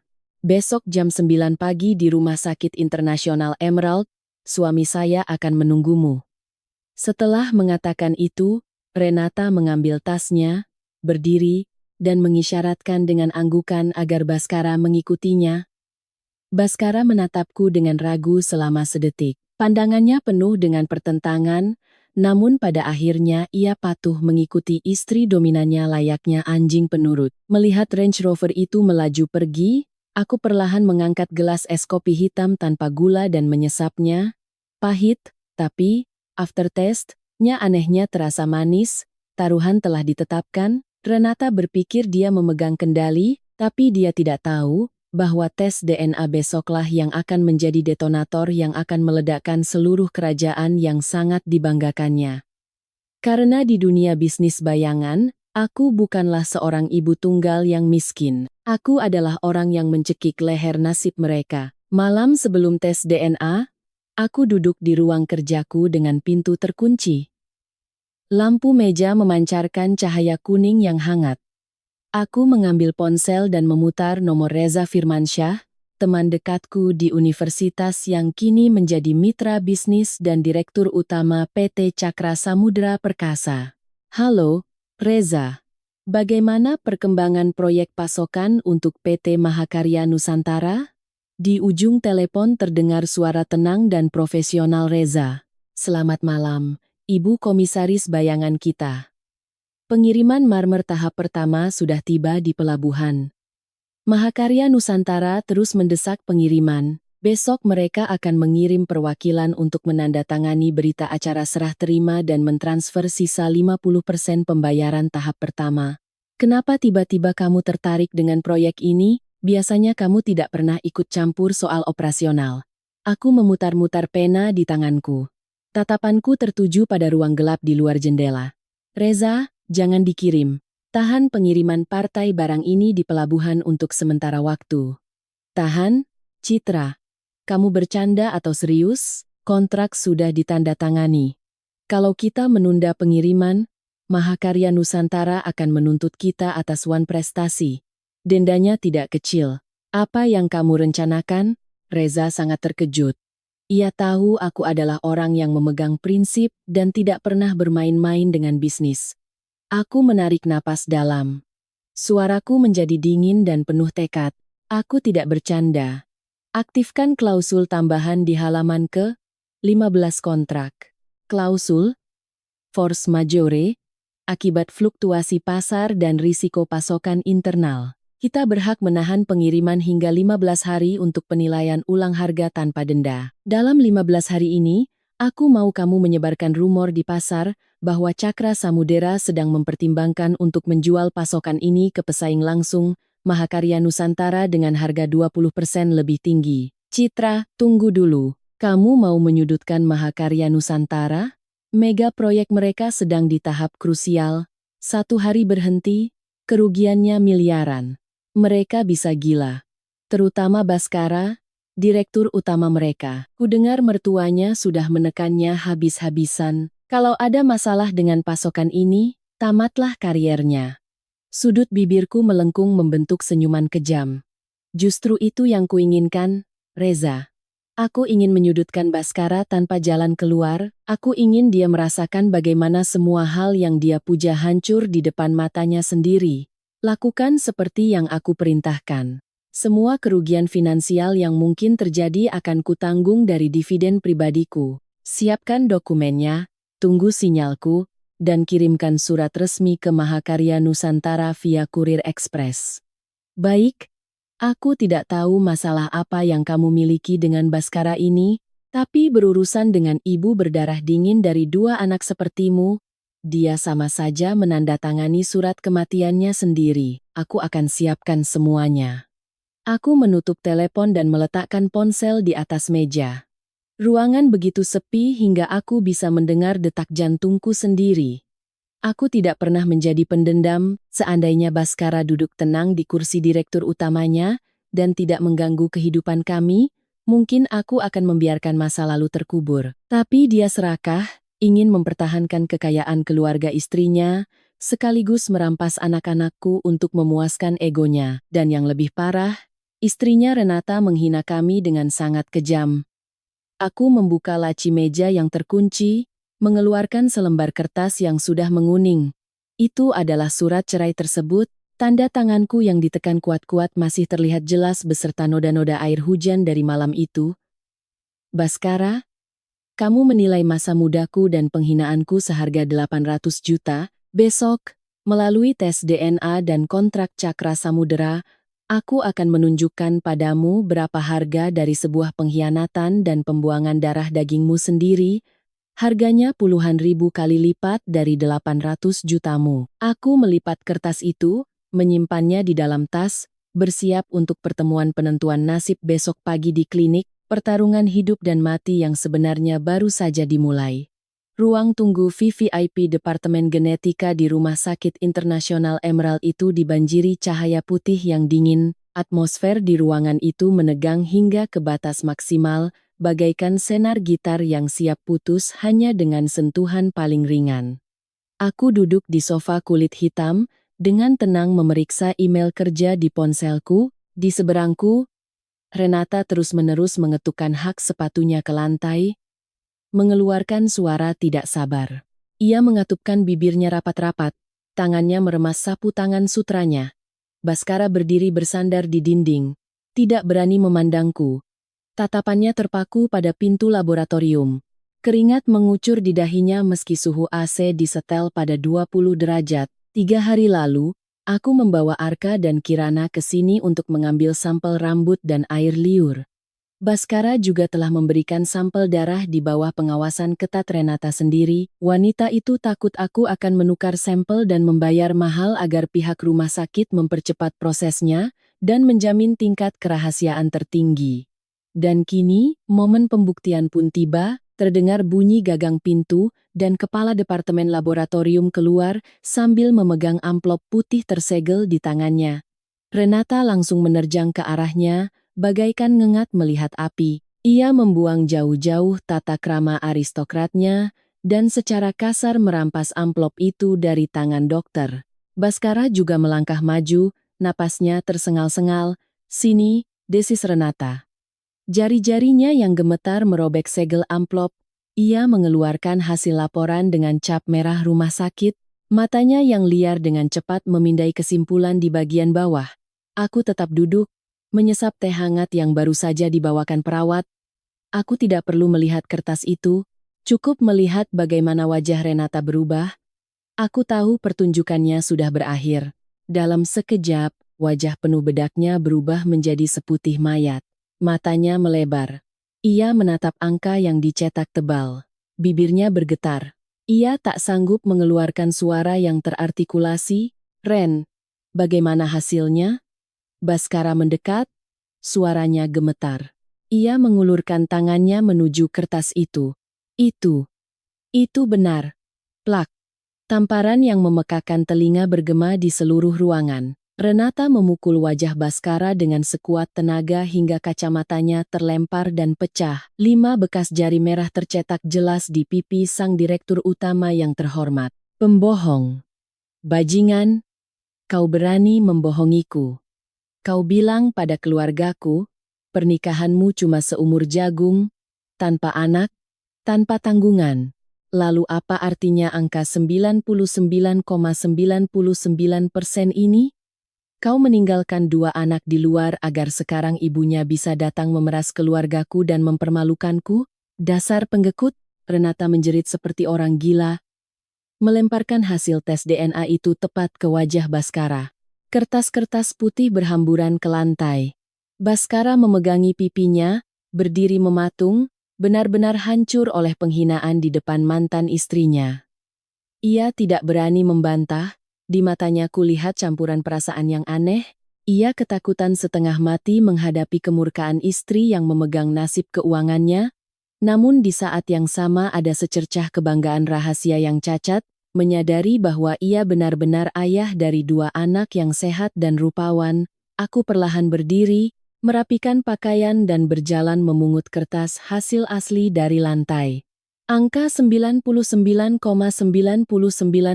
tercetak tebal dan jelas. Aku menyimpan kertas itu ke dalam tasku. Ibu Renata, Anda salah memarahi orang. Dia membohongi Anda bukan soal punya anak, dia itu sangat licik. Mencampakkan saya saat saya sedang hamil hanya demi mengejar pernikahan dengan Anda. Anda pikir Anda menikahi pangeran kaya? Padahal Anda membawa lintah darat tak tahu malu ke rumah. Sekarang kebenarannya sudah jelas. Hasil ini bukan untuk memeras Anda, tapi untuk memenuhi kesepakatan kita. Aku mengeluarkan dari dalam tas surat perjanjian bermaterai yang telah disiapkan oleh notaris dan dengan keras meletakkannya di atas meja kaca di depan mereka. Baca, semua syarat sudah tertulis, tanda tangani di sini. Baskara secara sukarela melepaskan hak asuh ayahnya selamanya, kehilangan hak untuk menggugat atau mengganggu kehidupan anak-anak saya. Ibu Renata, Anda tidak ingin harta keluarga Anda berkurang, kan? Tidak ingin melihat anak-anak ini, kan? Kalau begitu, paksa suami Anda menandatanganinya. Renata bernapas berat, dadanya naik turun. Ia menatap perjanjian itu dengan tatapan membunuh, lalu berbalik menatap Baskara dan menunjuknya dengan jari. Tanda tangan, tanda tangani sekarang juga. Buang anak-anak haram itu. Kalau kau tidak tanda tangan, aku bersumpah aku akan langsung menelepon papa. Dia akan mencopot jabatanmu sebagai direktur utama, aku akan menendangmu keluar dari rumah, tanpa bawa apa-apa. Kau akan hidup menggelandang di jalanan. Ancaman Renata menyudutkan Baskara tanpa ampun. Ia menatapku dengan mata memelas dan penuh ketidakberdayaan. Citra, kumohon jangan paksa aku, ini darah dagingku. Aku akan bayar berapapun, tapi jangan paksa aku menandatangani surat pembuangan anakku sendiri. Aku melangkah maju, membenamkan pandangan esku ke wajah pria yang sedang memainkan peran sebagai ayah malang itu. Darah daging, saat kamu mengusirku ke jalanan saat hujan badai, apa kamu ingat kata darah daging? Saat kamu memfitnahku, bilang aku memungut anak jalanan dan mengoperasi plastik mereka untuk memeras, apa kamu ingat kata darah daging? Berhenti bermain peran, Baskara. Kamu tidak kasihan pada anak-anak. Kamu hanya mengasihani egomu sendiri. Ambil pena dan tanda tangani. Kesabaranku sudah habis. Renata menyambar pena dari atas meja, menjejalkannya ke tangan Baskara, dan menggeram dengan penuh ancaman. Di bawah tekanan yang mengerikan dari istri kayanya, tangan yang gemetar, tangan yang sama yang dulu tanpa peduli membuang foto USG kini mengambil pena. Baskara menggigit bibirnya hingga berdarah, dengan tangan gemetar menggoreskan tanda tangannya yang berantakan di bawah perjanjian itu. Begitu tanda tangan dibubuhkan, dengan dingin aku mengambil kertas itu, melipatnya rapi, dan menyimpannya di dalam tas. Sekarang semuanya selesai. Ambil kertasmu dan pergilah, dan pastikan kau maupun anak-anakmu tidak pernah lagi muncul di depan keluargaku. Kalau tidak, aku akan gunakan seluruh koneksiku untuk menghancurkan agensi periklanan rongsokanmu itu. Renata merapikan pakaiannya, mengembalikan sikap angkuh sang pemenang yang baru saja menyingkirkan sampah dengan uang dan kekuasaan. Ia mengeluarkan buku cek dari tasnya, menggoreskan tanda tangan, merobek selembar cek dan melemparkannya ke arahku. Cek senilai 1 miliar itu jatuh ke lantai. Dan ini uang tutup mulut untukmu. Ambil dan ubahlah hidupmu. Wanita miskin sepertimu pasti belum pernah melihat uang sebanyak ini seumur hidupmu. Aku menatap cek di lantai dan tertawa. Tawa yang ceria sekaligus merendahkan. Aku tidak membungkuk, aku mengangkat hak sepatuku yang runcing dan dengan keras menginjak cek itu, menggeseknya di atas lantai marmer sampai hancur tak berbentuk. Ibu Renata, sudah kubilang uang Anda terlalu kotor. Saya tidak mau menerimanya. Simpan saja untuk beli obat penenang, karena beberapa hari ke depan keluarga Anda akan sangat membutuhkannya. Setelah mengatakan itu, aku dengan tegas berbalik dan berjalan menuju pintu keluar, meninggalkan Renata yang terperangah oleh kelancanganku dan Baskara yang terhina menutupi wajahnya dengan tangan. Baru saja aku keluar dari gerbang klinik, ponsel di tasku berdering. Pesan dari Reza. Surat resmi penghentian pengiriman marmer ke Mahakarya Nusantara sudah dikirim. Di sana panik, presdir mereka lagi kalang kabut mencari tahu siapa dalang di balik Cakra Samudera.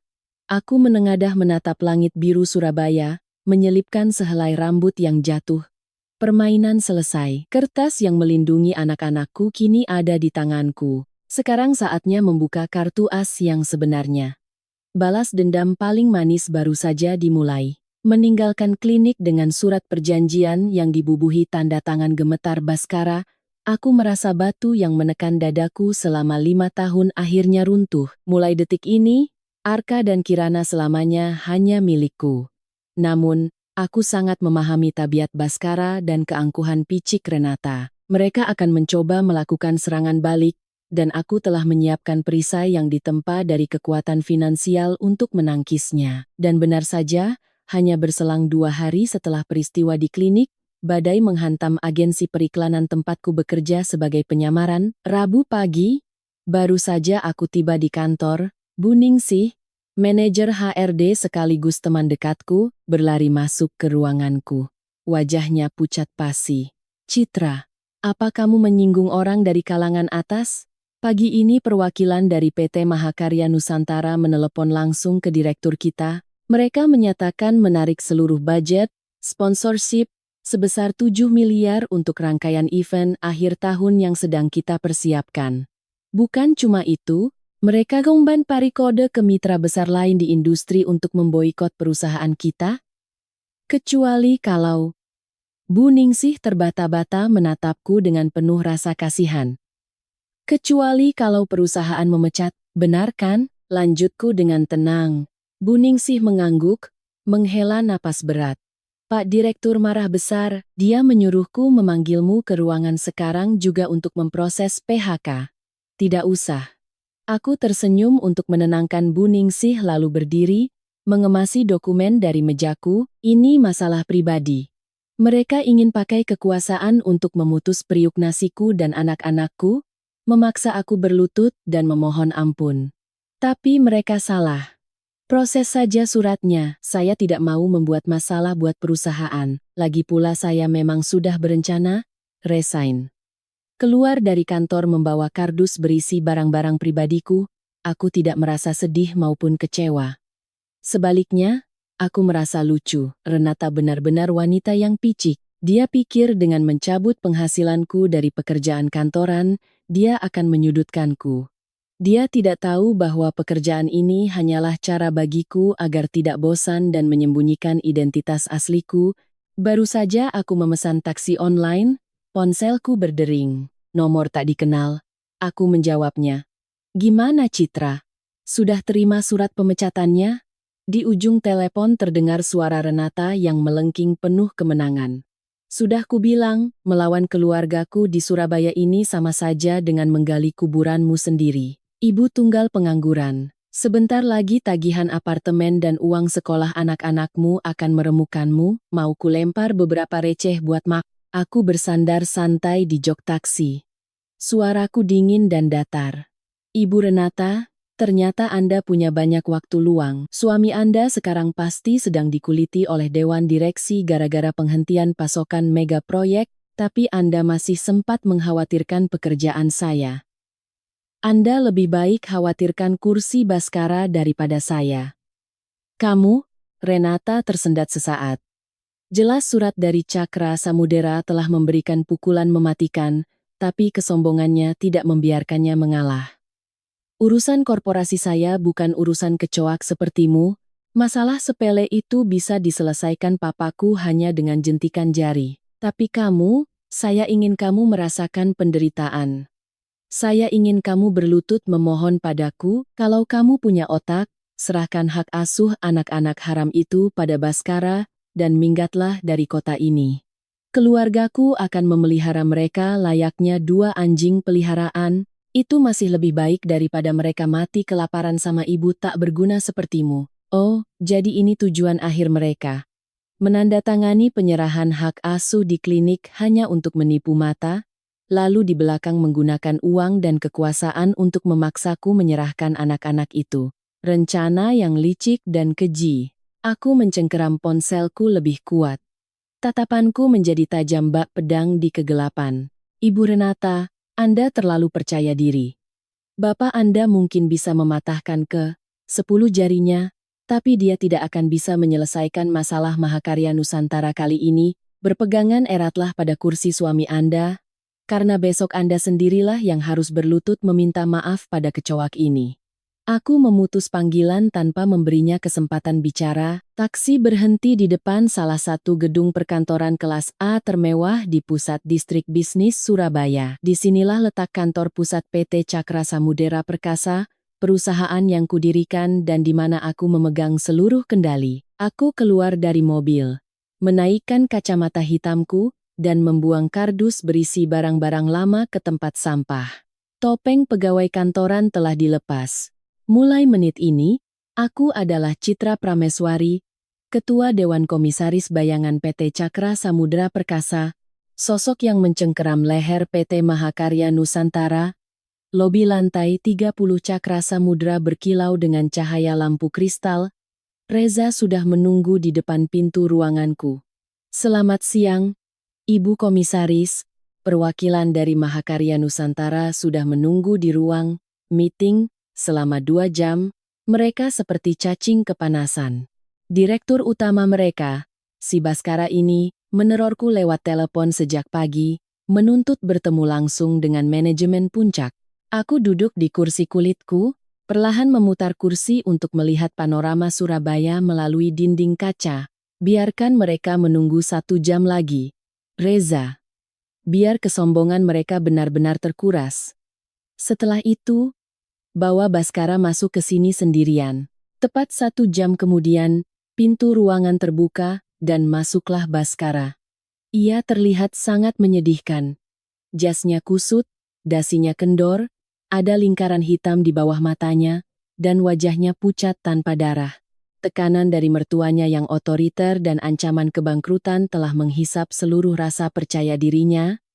Ia masuk dengan kepala menunduk, suaranya menjilat, sama sekali berbeda dengan nada sinis dan angkuh di restoran waktu itu. Selamat siang, Ibu Komisaris. Saya Baskara Aditama, Direktur Utama PT Mahakarya Nusantara. Saya mewakili perusahaan datang untuk memohon Anda meninjau kembali keputusan penghentian pasokan. Kami bersedia menaikkan harga beli sebesar 10% untuk mengkompensasi fluktuasi pasar. Saya mohon. Baskara berbicara sambil perlahan mengangkat kepalanya. Pada detik tatapannya bertemu dengan wajahku ketika ia melihatku duduk santai di balik meja mahoni hitam yang sangat besar. Seluruh kata-katanya tersangkut di tenggorokannya. Pupil matanya menyusut menjadi titik. Ia terhuyung mundur 2 langkah, tersandung kursi tamu, mulutnya ternganga, tangannya gemetar menunjuk ke arahku. Citra, kenapa? Kenapa kamu ada di sini? Kamu kerja jadi cleaning service di sini? Enggak mungkin. Ia masih berpegang teguh pada ilusi bodohnya. Pria yang selalu merendahkan mantan istrinya ini tidak bisa percaya bahwa wanita yang menduduki kursi tertinggi di Cakra Samudera ini adalah aku. Aku tersenyum. Senyuman yang memesona, namun dingin hingga ke sumsum tulang. Aku menopang tangan di atas meja dan perlahan berdiri. Bapak Direktur Baskara, coba lihat baik-baik papan nama jabatan di atas meja ini. Baskara melirik ke bawah. Pada plakat nama berlapis emas terukir kata-kata yang sangat jelas. Citra Prameswari, Ketua Dewan Komisaris. Kaki Baskara lemas. Ia jatuh terduduk di kursi. Syok, kengerian, dan penghinaan mencabik-cabik wajahnya. Pada saat itu, seluruh topeng miliardernya yang dihadiahkan oleh keluarga istrinya terkoyak di depan mata wanita yang pernah ia buang karena kemiskinan. Kaget, bukan, wanita yang kau ejek karena tidak bisa menemukan pria yang lebih baik. Wanita yang istrimu pecat dari pekerjaannya pagi ini, ternyata adalah wanita yang memegang kariermu di tangannya. Kontrak vital Mahakarya Nusantara ternyata berada di tangan ibu dari 2 anakmu. Anak yang baru saja kau buang hak asuhnya. Baskara, ini semua perbuatanmu? Kamu mendirikan perusahaan ini untuk balas dendam padaku? Citra, kamu gila? Dari mana kamu dapat uang sebanyak ini? racau Baskara. Keringat mengucur deras dari wajahnya. Balas dendam padamu? Aku tertawa. Tawa sinisku menggema di ruangan besar itu. Kamu terlalu menilai tinggi dirimu sendiri. Aku bekerja. Aku mencari uang untuk menghidupi 2 anak yang kau buang, untuk melindungi mereka dari bajingan sepertimu dan istrimu. Dan fakta bahwa Mahakarya Nusantara sekarang bergantung pada Cakra Samudera, itu murni hasil dari keserakahan dan ketidakmampuan kalian sendiri. Baskara tiba-tiba menerjang maju, mencengkeram tepi mejaku. Matanya memerah darah. Suaranya berubah dari keterkejutan menjadi permohonan yang putus asa. Citra, demi 7 tahun pernikahan kita. Demi aku ayah dari Arka dan Kirana, kumohon selamatkan aku kali ini. Kalau Mahakarya Nusantara gagal dalam proyek ini, mertuaku akan membunuhku. Renata akan menendangku dari rumah dengan tangan kosong. Aku akan kehilangan segalanya. Citra, tolong kirimkan pasokan itu, aku janji aku akan menebus semuanya padamu dan anak-anak. Melihat pria yang berlutut mencengkeram tepi mejaku, aku merasa mual. Kepicikannya benar-benar melampaui batas kemanusiaan. Saat berkuasa, ia menginjak-injak istrinya dan menuntut anak-anaknya. Saat terpojok, ia merangkak memohon, membawa-bawa ikatan suami istri dan darah daging demi memancing belas kasihan. Aku mengibaskan tanganku dengan kasar, menepis tangannya yang berkeringat dari mejaku. Ikatan suami istri sudah mati di malam hujan badai, saat kau melempar uang 800 juta ke wajahku. Ayah Arka dan Kirana, surat perjanjian dengan tanda tanganmu masih ada di brankasku. Saat istrimu menelepon dan merendahkan kami, merampas pekerjaanku, di mana kau? Kau diam seperti ikan, takut kehilangan kursimu, takut kehilangan uang keluarga istrimu, makanya kau dengan patuh menandatangani penyerahan anak di klinik. Sekarang atas dasar apa kau memintaku? Aku menekan tombol interkom di meja, memanggil Reza. Reza, bawa kontrak Mahakarya Nusantara masuk. Reza masuk dan meletakkan map tebal di atas meja. Aku mengambil pena emas dan dengan dingin mencoret halaman pertama kontrak itu dengan tanda silang besar. Dengan ini saya umumkan secara resmi, PT Cakra Samudera Perkasa membatalkan kontrak pasokan material dengan PT Mahakarya Nusantara secara sepihak.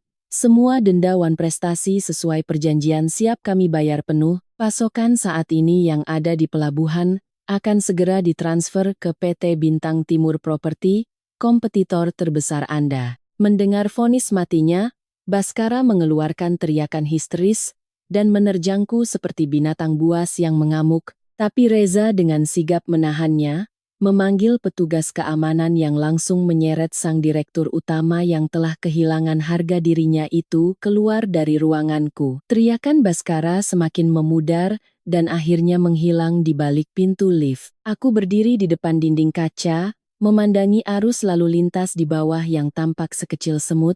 Kudeta telah selesai. Siaran pers PT Cakra Samudera Perkasa tentang pemutusan kontrak dengan Mahakarya Nusantara dirilis tepat jam 12.00 siang. Seluruh dunia bisnis Surabaya geger. Hantaman ini bukan sekadar kerugian finansial. Ini adalah pukulan mematikan bagi reputasi Mahakarya Nusantara di pasar. Mega proyek itu dibekukan tanpa batas waktu. Saham Mahakarya Nusantara anjlok, menguapkan triliunan rupiah hanya dalam sehari. Dan tentu saja, seluruh tanggung jawab atas malapetaka ini ditanggung oleh orang yang menandatangani keputusan kerjasama dengan Cakra Samudera, Direktur Utama Baskara Aditama. Malam itu saat aku sedang duduk di atas karpet empuk bermain Lego bersama Arka dan Kirana, ponselku berdering lagi. Kali ini dari nomor Renata, tapi suaranya tak lagi melengking dan arogan. Aku menjawab dan menyalakan loudspeaker. Citra, kamu membohongiku. Kamu ketua komisaris Cakra Samudera. Kenapa kamu enggak bilang dari awal? Suara Renata tersendat, diiringi isak tangis yang penuh amarah dan ketakutan. Kapan saya membohongi Anda? Saya selalu berdiri di atas kaki saya sendiri. Andalah yang dibutakan oleh arogansi dan uang yang tidak repot-repot mencari tahu siapa lawan Anda sebenarnya. Baru kemarin pagi Anda meminta saya berlutut menyerahkan anak-anak.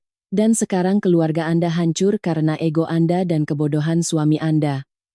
Saya mohon padamu, Citra, saya buta, berapapun kompensasi kerugian moral yang kamu mau, saya akan bayar. Tolong kasihani Mahakarya Nusantara kali ini. Papa saya masuk rumah sakit karena serangan jantung, dan Baskara, si bajingan itu sudah saya tendang dari rumah, saya paksa dia pergi tanpa bawa sepeser pun. Dia juga sudah menandatangani surat cerai. Tolong batalkan keputusan, saya berlutut memohon padamu. Renata meratap di telepon.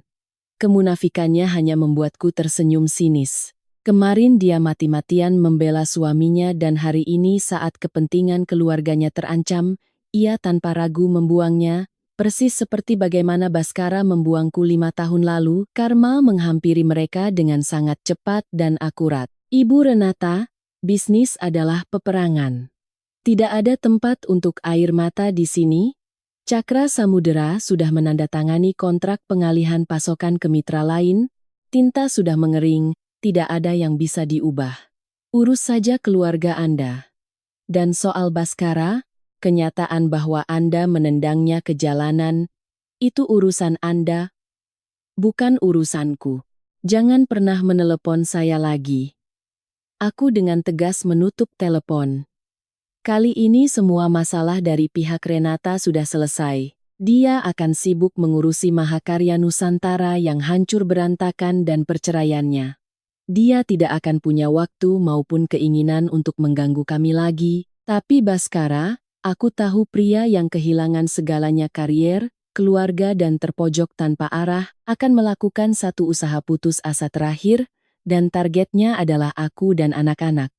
Malam itu, saat jam menunjukkan pukul 01.00 dini hari, hujan lebat tiba-tiba mengguyur Surabaya. Kilat menyambar membelah langit malam. Bel pintuku berbunyi dengan nada yang mendesak dan tak henti-henti. Aku melirik ke layar interkom, kulihat Baskara. Ia basah kuyup, pakaiannya berantakan, rambutnya lepek menempel di dahi. Ia menggedor pintu baja itu sekuat tenaga, meneriakkan sesuatu yang tak jelas, suaranya bercampur dengan guntur. Pengemis dari masa lalu itu akhirnya merangkak ke depan pintuku. Aku tidak membuka pintu. Aku berjalan ke kamar tidur, merapikan selimut Arka dan Kirana, anak-anak tertidur lelap, aku kembali ke ruang tamu, menuangkan segelas air hangat dan duduk dengan tenang di sofa. Gedoran terus berlanjut diiringi isakan tangis seorang pria dewasa, Citra, buka pintunya. Aku tahu aku salah. Citra, aku memang bajingan. Aku lebih buruk dari binatang. Tolong buka pintunya, di sini dingin sekali. Aku nggak punya tempat lain untuk pergi. Citra, biarkan aku melihat anak-anak. Papa kembali pada kalian dan Mama. Permohonan yang memelas terdengar dari celah pintu. Seandainya posisiku digantikan oleh wanita berhati lembut, ia mungkin akan merasa kasihan. Tapi rasa kasihanku sudah mati di malam aku berjalan dengan perut buncit di tengah hujan 5 tahun lalu. Aku berdiri, berjalan mendekati pintu masuk tapi tidak membuka kuncinya. Suaraku yang tajam serta dingin menembus kegelapan malam. Berhenti teriak, Baskara. Kamu mengganggu tetangga. Dan tolong jangan sebut dirimu papa di sini. Anak-anakku tidak punya ayah sepicik dirimu. Mendengar suaraku, Baskara seolah mendapat harapan. Citra, kamu jawab. Maafkan aku. Aku benar-benar minta maaf. 5 tahun ini aku hidup seperti di neraka. Hati nuraniku terus menyiksaku karena membuangmu. Di rumah Renata, aku diperlakukan seperti anjing. Aku dihina dan diinjak-injak. Dulu aku buta karena kemewahan sesaat. Sekarang aku sadar di dunia ini cuma kamu yang benar-benar mencintaiku. Cuma kalian keluarga asliku. Citra. Kamu kan komisaris Cakra Samudera, kamu sangat kaya. Selamatkan aku. Ayo kita mulai dari awal. Aku janji aku akan bekerja, memasak, mencuci piring, merawat kalian. Aku akan jadi ayah yang baik buat Arka dan Kirana. Buka pintunya, Citra. Ayah yang baik, aku tersenyum pahit, menggelengkan kepala meratapi ketidaktahuan malu pria ini yang tiada batas. Baskara. Apa definisi ayah yang baik di kamusmu? Pria yang baru ingat punya anak setelah ditendang ke jalanan tanpa sepeser uang pun, saat kamu masih jadi direktur, kamu mencoba membeli dan merampas anak-anak ini dariku.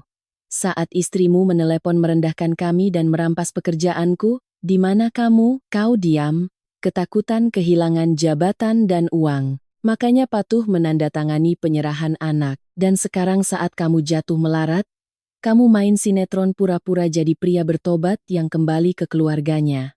Enggak sadar kalau skrip ini terlalu murahan dan menjijikkan? Enggak, Citra. Enggak begitu. Aku dipaksa. Renata yang memaksaku tanda tangan.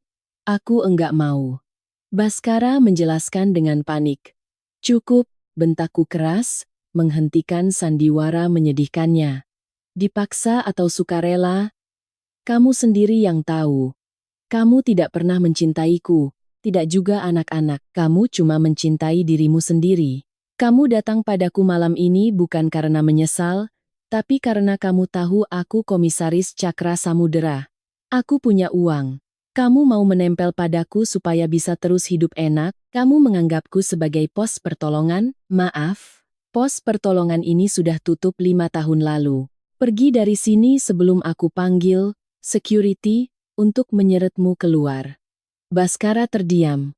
Kebenaran telanjang yang kubongkar merampas sisa-sisa alasannya, tapi beberapa detik kemudian, sifat asli dari manusia yang terpojok pun muncul.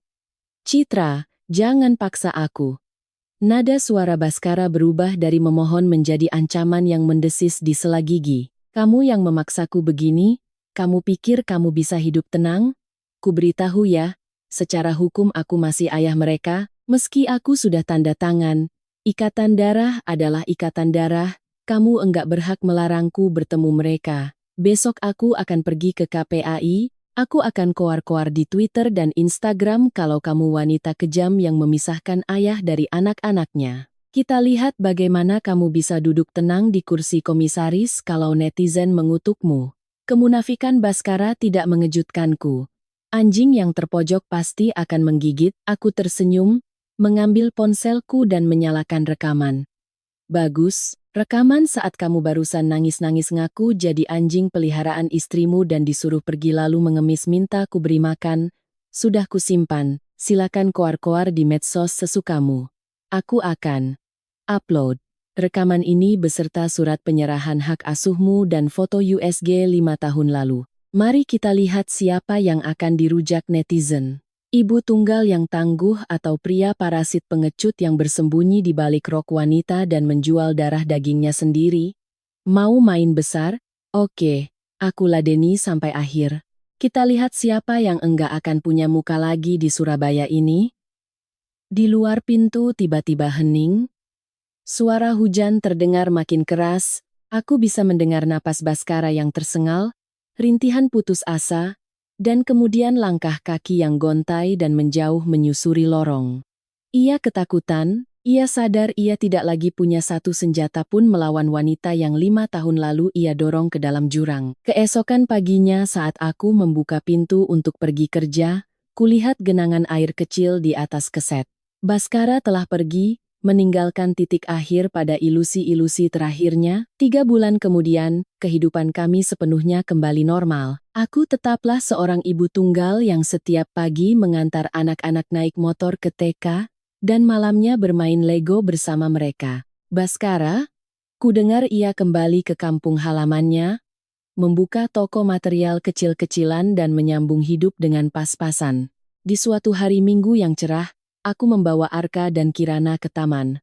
Harta karun Mama. Kalian masih ingat Om dengan mainan besar di gerbang TK beberapa bulan lalu? Ingat, Om itu bilang dia papa kita.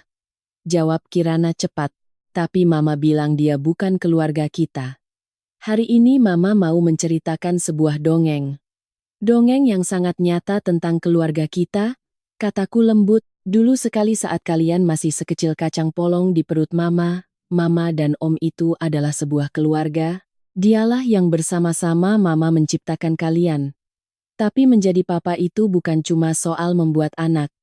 Menjadi papa itu artinya mencintai, melindungi keluarga, dan selalu ada saat susah. Om itu tidak bisa melakukan itu. Dia memilih kehidupan lain yang lebih banyak uang dan mainan, tapi tidak ada mama dan kalian.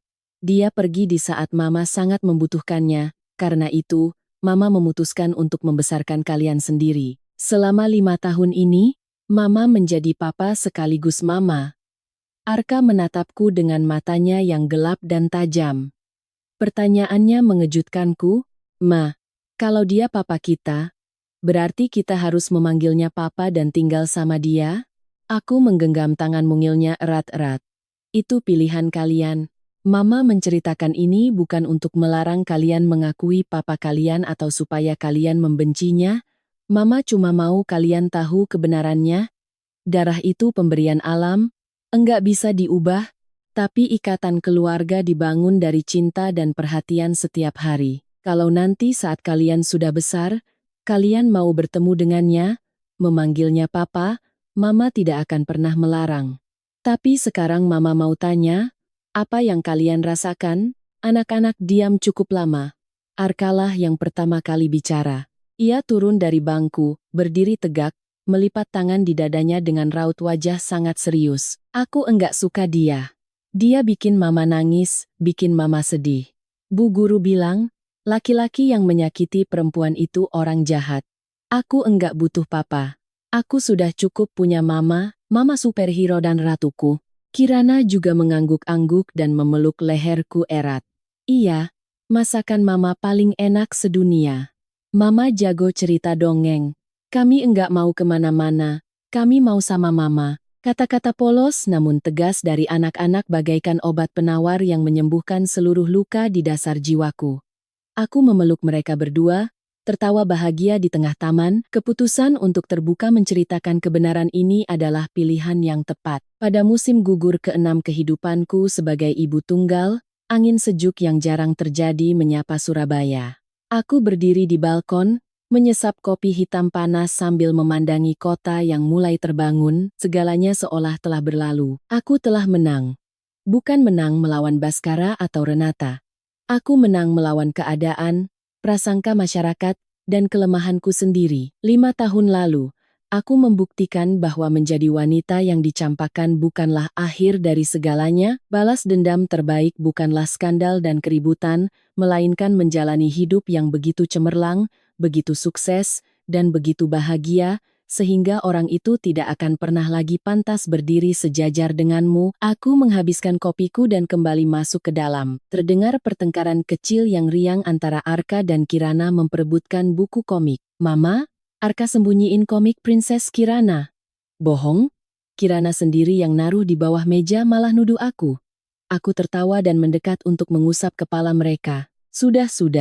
Pahlawan-pahlawan mama siap-siap pakai baju yang rapi.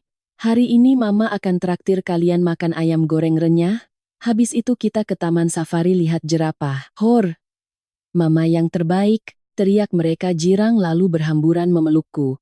Sinar mentari pagi menembus tirai, menerangi kami bertiga. Di luar sana dunia mungkin penuh dengan kebohongan, pengkhianatan, dan perebutan kekuasaan. Tapi di dalam rumah ini, di bawah perlindunganku, yang ada hanyalah tawa, cinta, dan kedamaian abadi. Kedamaian pada akhirnya hanya milik mereka yang memiliki keberanian untuk mempertahankannya dan yang pantas mendapatkannya. Ini adalah hidup, sebuah rangkaian pilihan. Jika hari ini Anda berada di dasar jurang keputusasaan, jika Anda baru saja dikhianati, dirampas kepercayaannya, kumohon jangan menyerah.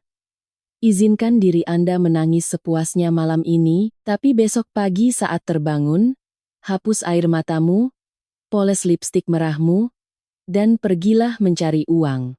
Jalani hidup yang paling cemerlang, sukses, dan damai. Itulah balas dendam termanis dan terkejam bagi mereka yang pernah membelakangimu. Malam telah larut.